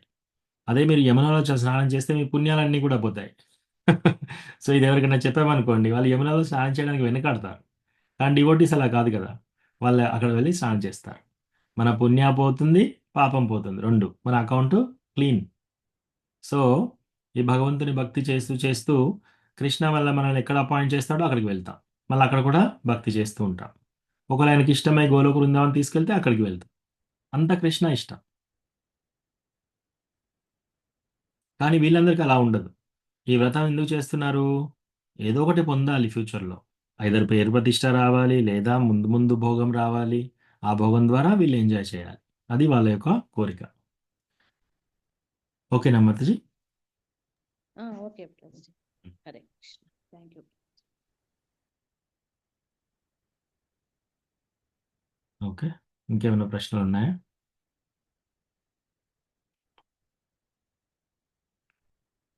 ఓకే. లేకపోతే ఇక్కడ ఆపుదాము. వాంఛాకల్పతరుభ్యస్య కృపా సింధుభ్యేవ చ పతితానాం పావనేభ్యో వైష్ణవేభ్యో నమో నమః. అంతకోటి వైష్ణవ వృందికి జై, శిల ప్రభుపాద్కి జై. నేను ఒక ప్రేయర్ చేస్తున్నాను. డియర్ చైతన్య మహాప్రభు, మీకు సమ్మతమైతే మా అందరికీ, ఈ కాలంలో ఉన్న అందరికీ, మాకు ఈ కాలం నుంచి చాలా దూరంగా ఉండి భగవంతుని భక్తిలో ఎదిగే అవకాశం మాకు ఇవ్వండి. ప్లస్ భక్తిలో అందరం ప్రోగ్రెస్ అయిపోయి త్వరగా ఈ కామం అనే అత్యంత బలమైన శత్రువుని జయించి దాన్ని అధిగమించి భక్తి మార్గంలో కృష్ణ భగవానుని ప్రీత్యర్థం అన్ని పనులు చేసే అవకాశం మాకు ప్రసాదించు. ప్లస్ భక్తికి మమ్మల్ని దగ్గర చేయి, కృష్ణ భగవానుని భక్తికి. Thank you so much Chaitanya Mahaprabhu. మా యొక్క విన్నపం స్వీకరించినందుకు ధన్యవాదములు. హరే కృష్ణ. ఎవరైనా ఈ ప్రేయర్తో ఏకీభవిస్తే అన్మ్యూట్ చేసి హరే కృష్ణ అని చెప్పండి. హరే కృష్ణ కృష్ణ ప్రభుజీ. హరే కృష్ణ హరే కృష్ణ కృష్ణ కృష్ణ హరే హరే హరే హరే రామ హరే హరే రామ రామ రామ రామ హరే హరే. Thank you Prabhuji. హరే కృష్ణ. హరే కృష్ణ కృష్ణ కృష్ణ హరే హరే. ప్రణామాలు. రామ రామ. విశ్వనాథ్. హరే కృష్ణ ప్రభుజీ, ప్రణామాలు. క్లాస్ చాలా బాగుంది ప్రభుజీ. ధన్యవాద ప్రణామం. అన్ని గ్లోరీస్, అన్ని స్థుతులు అన్ని శిల ప్రభుపాద్కి జై. హరే కృష్ణ. హరే కృష్ణ.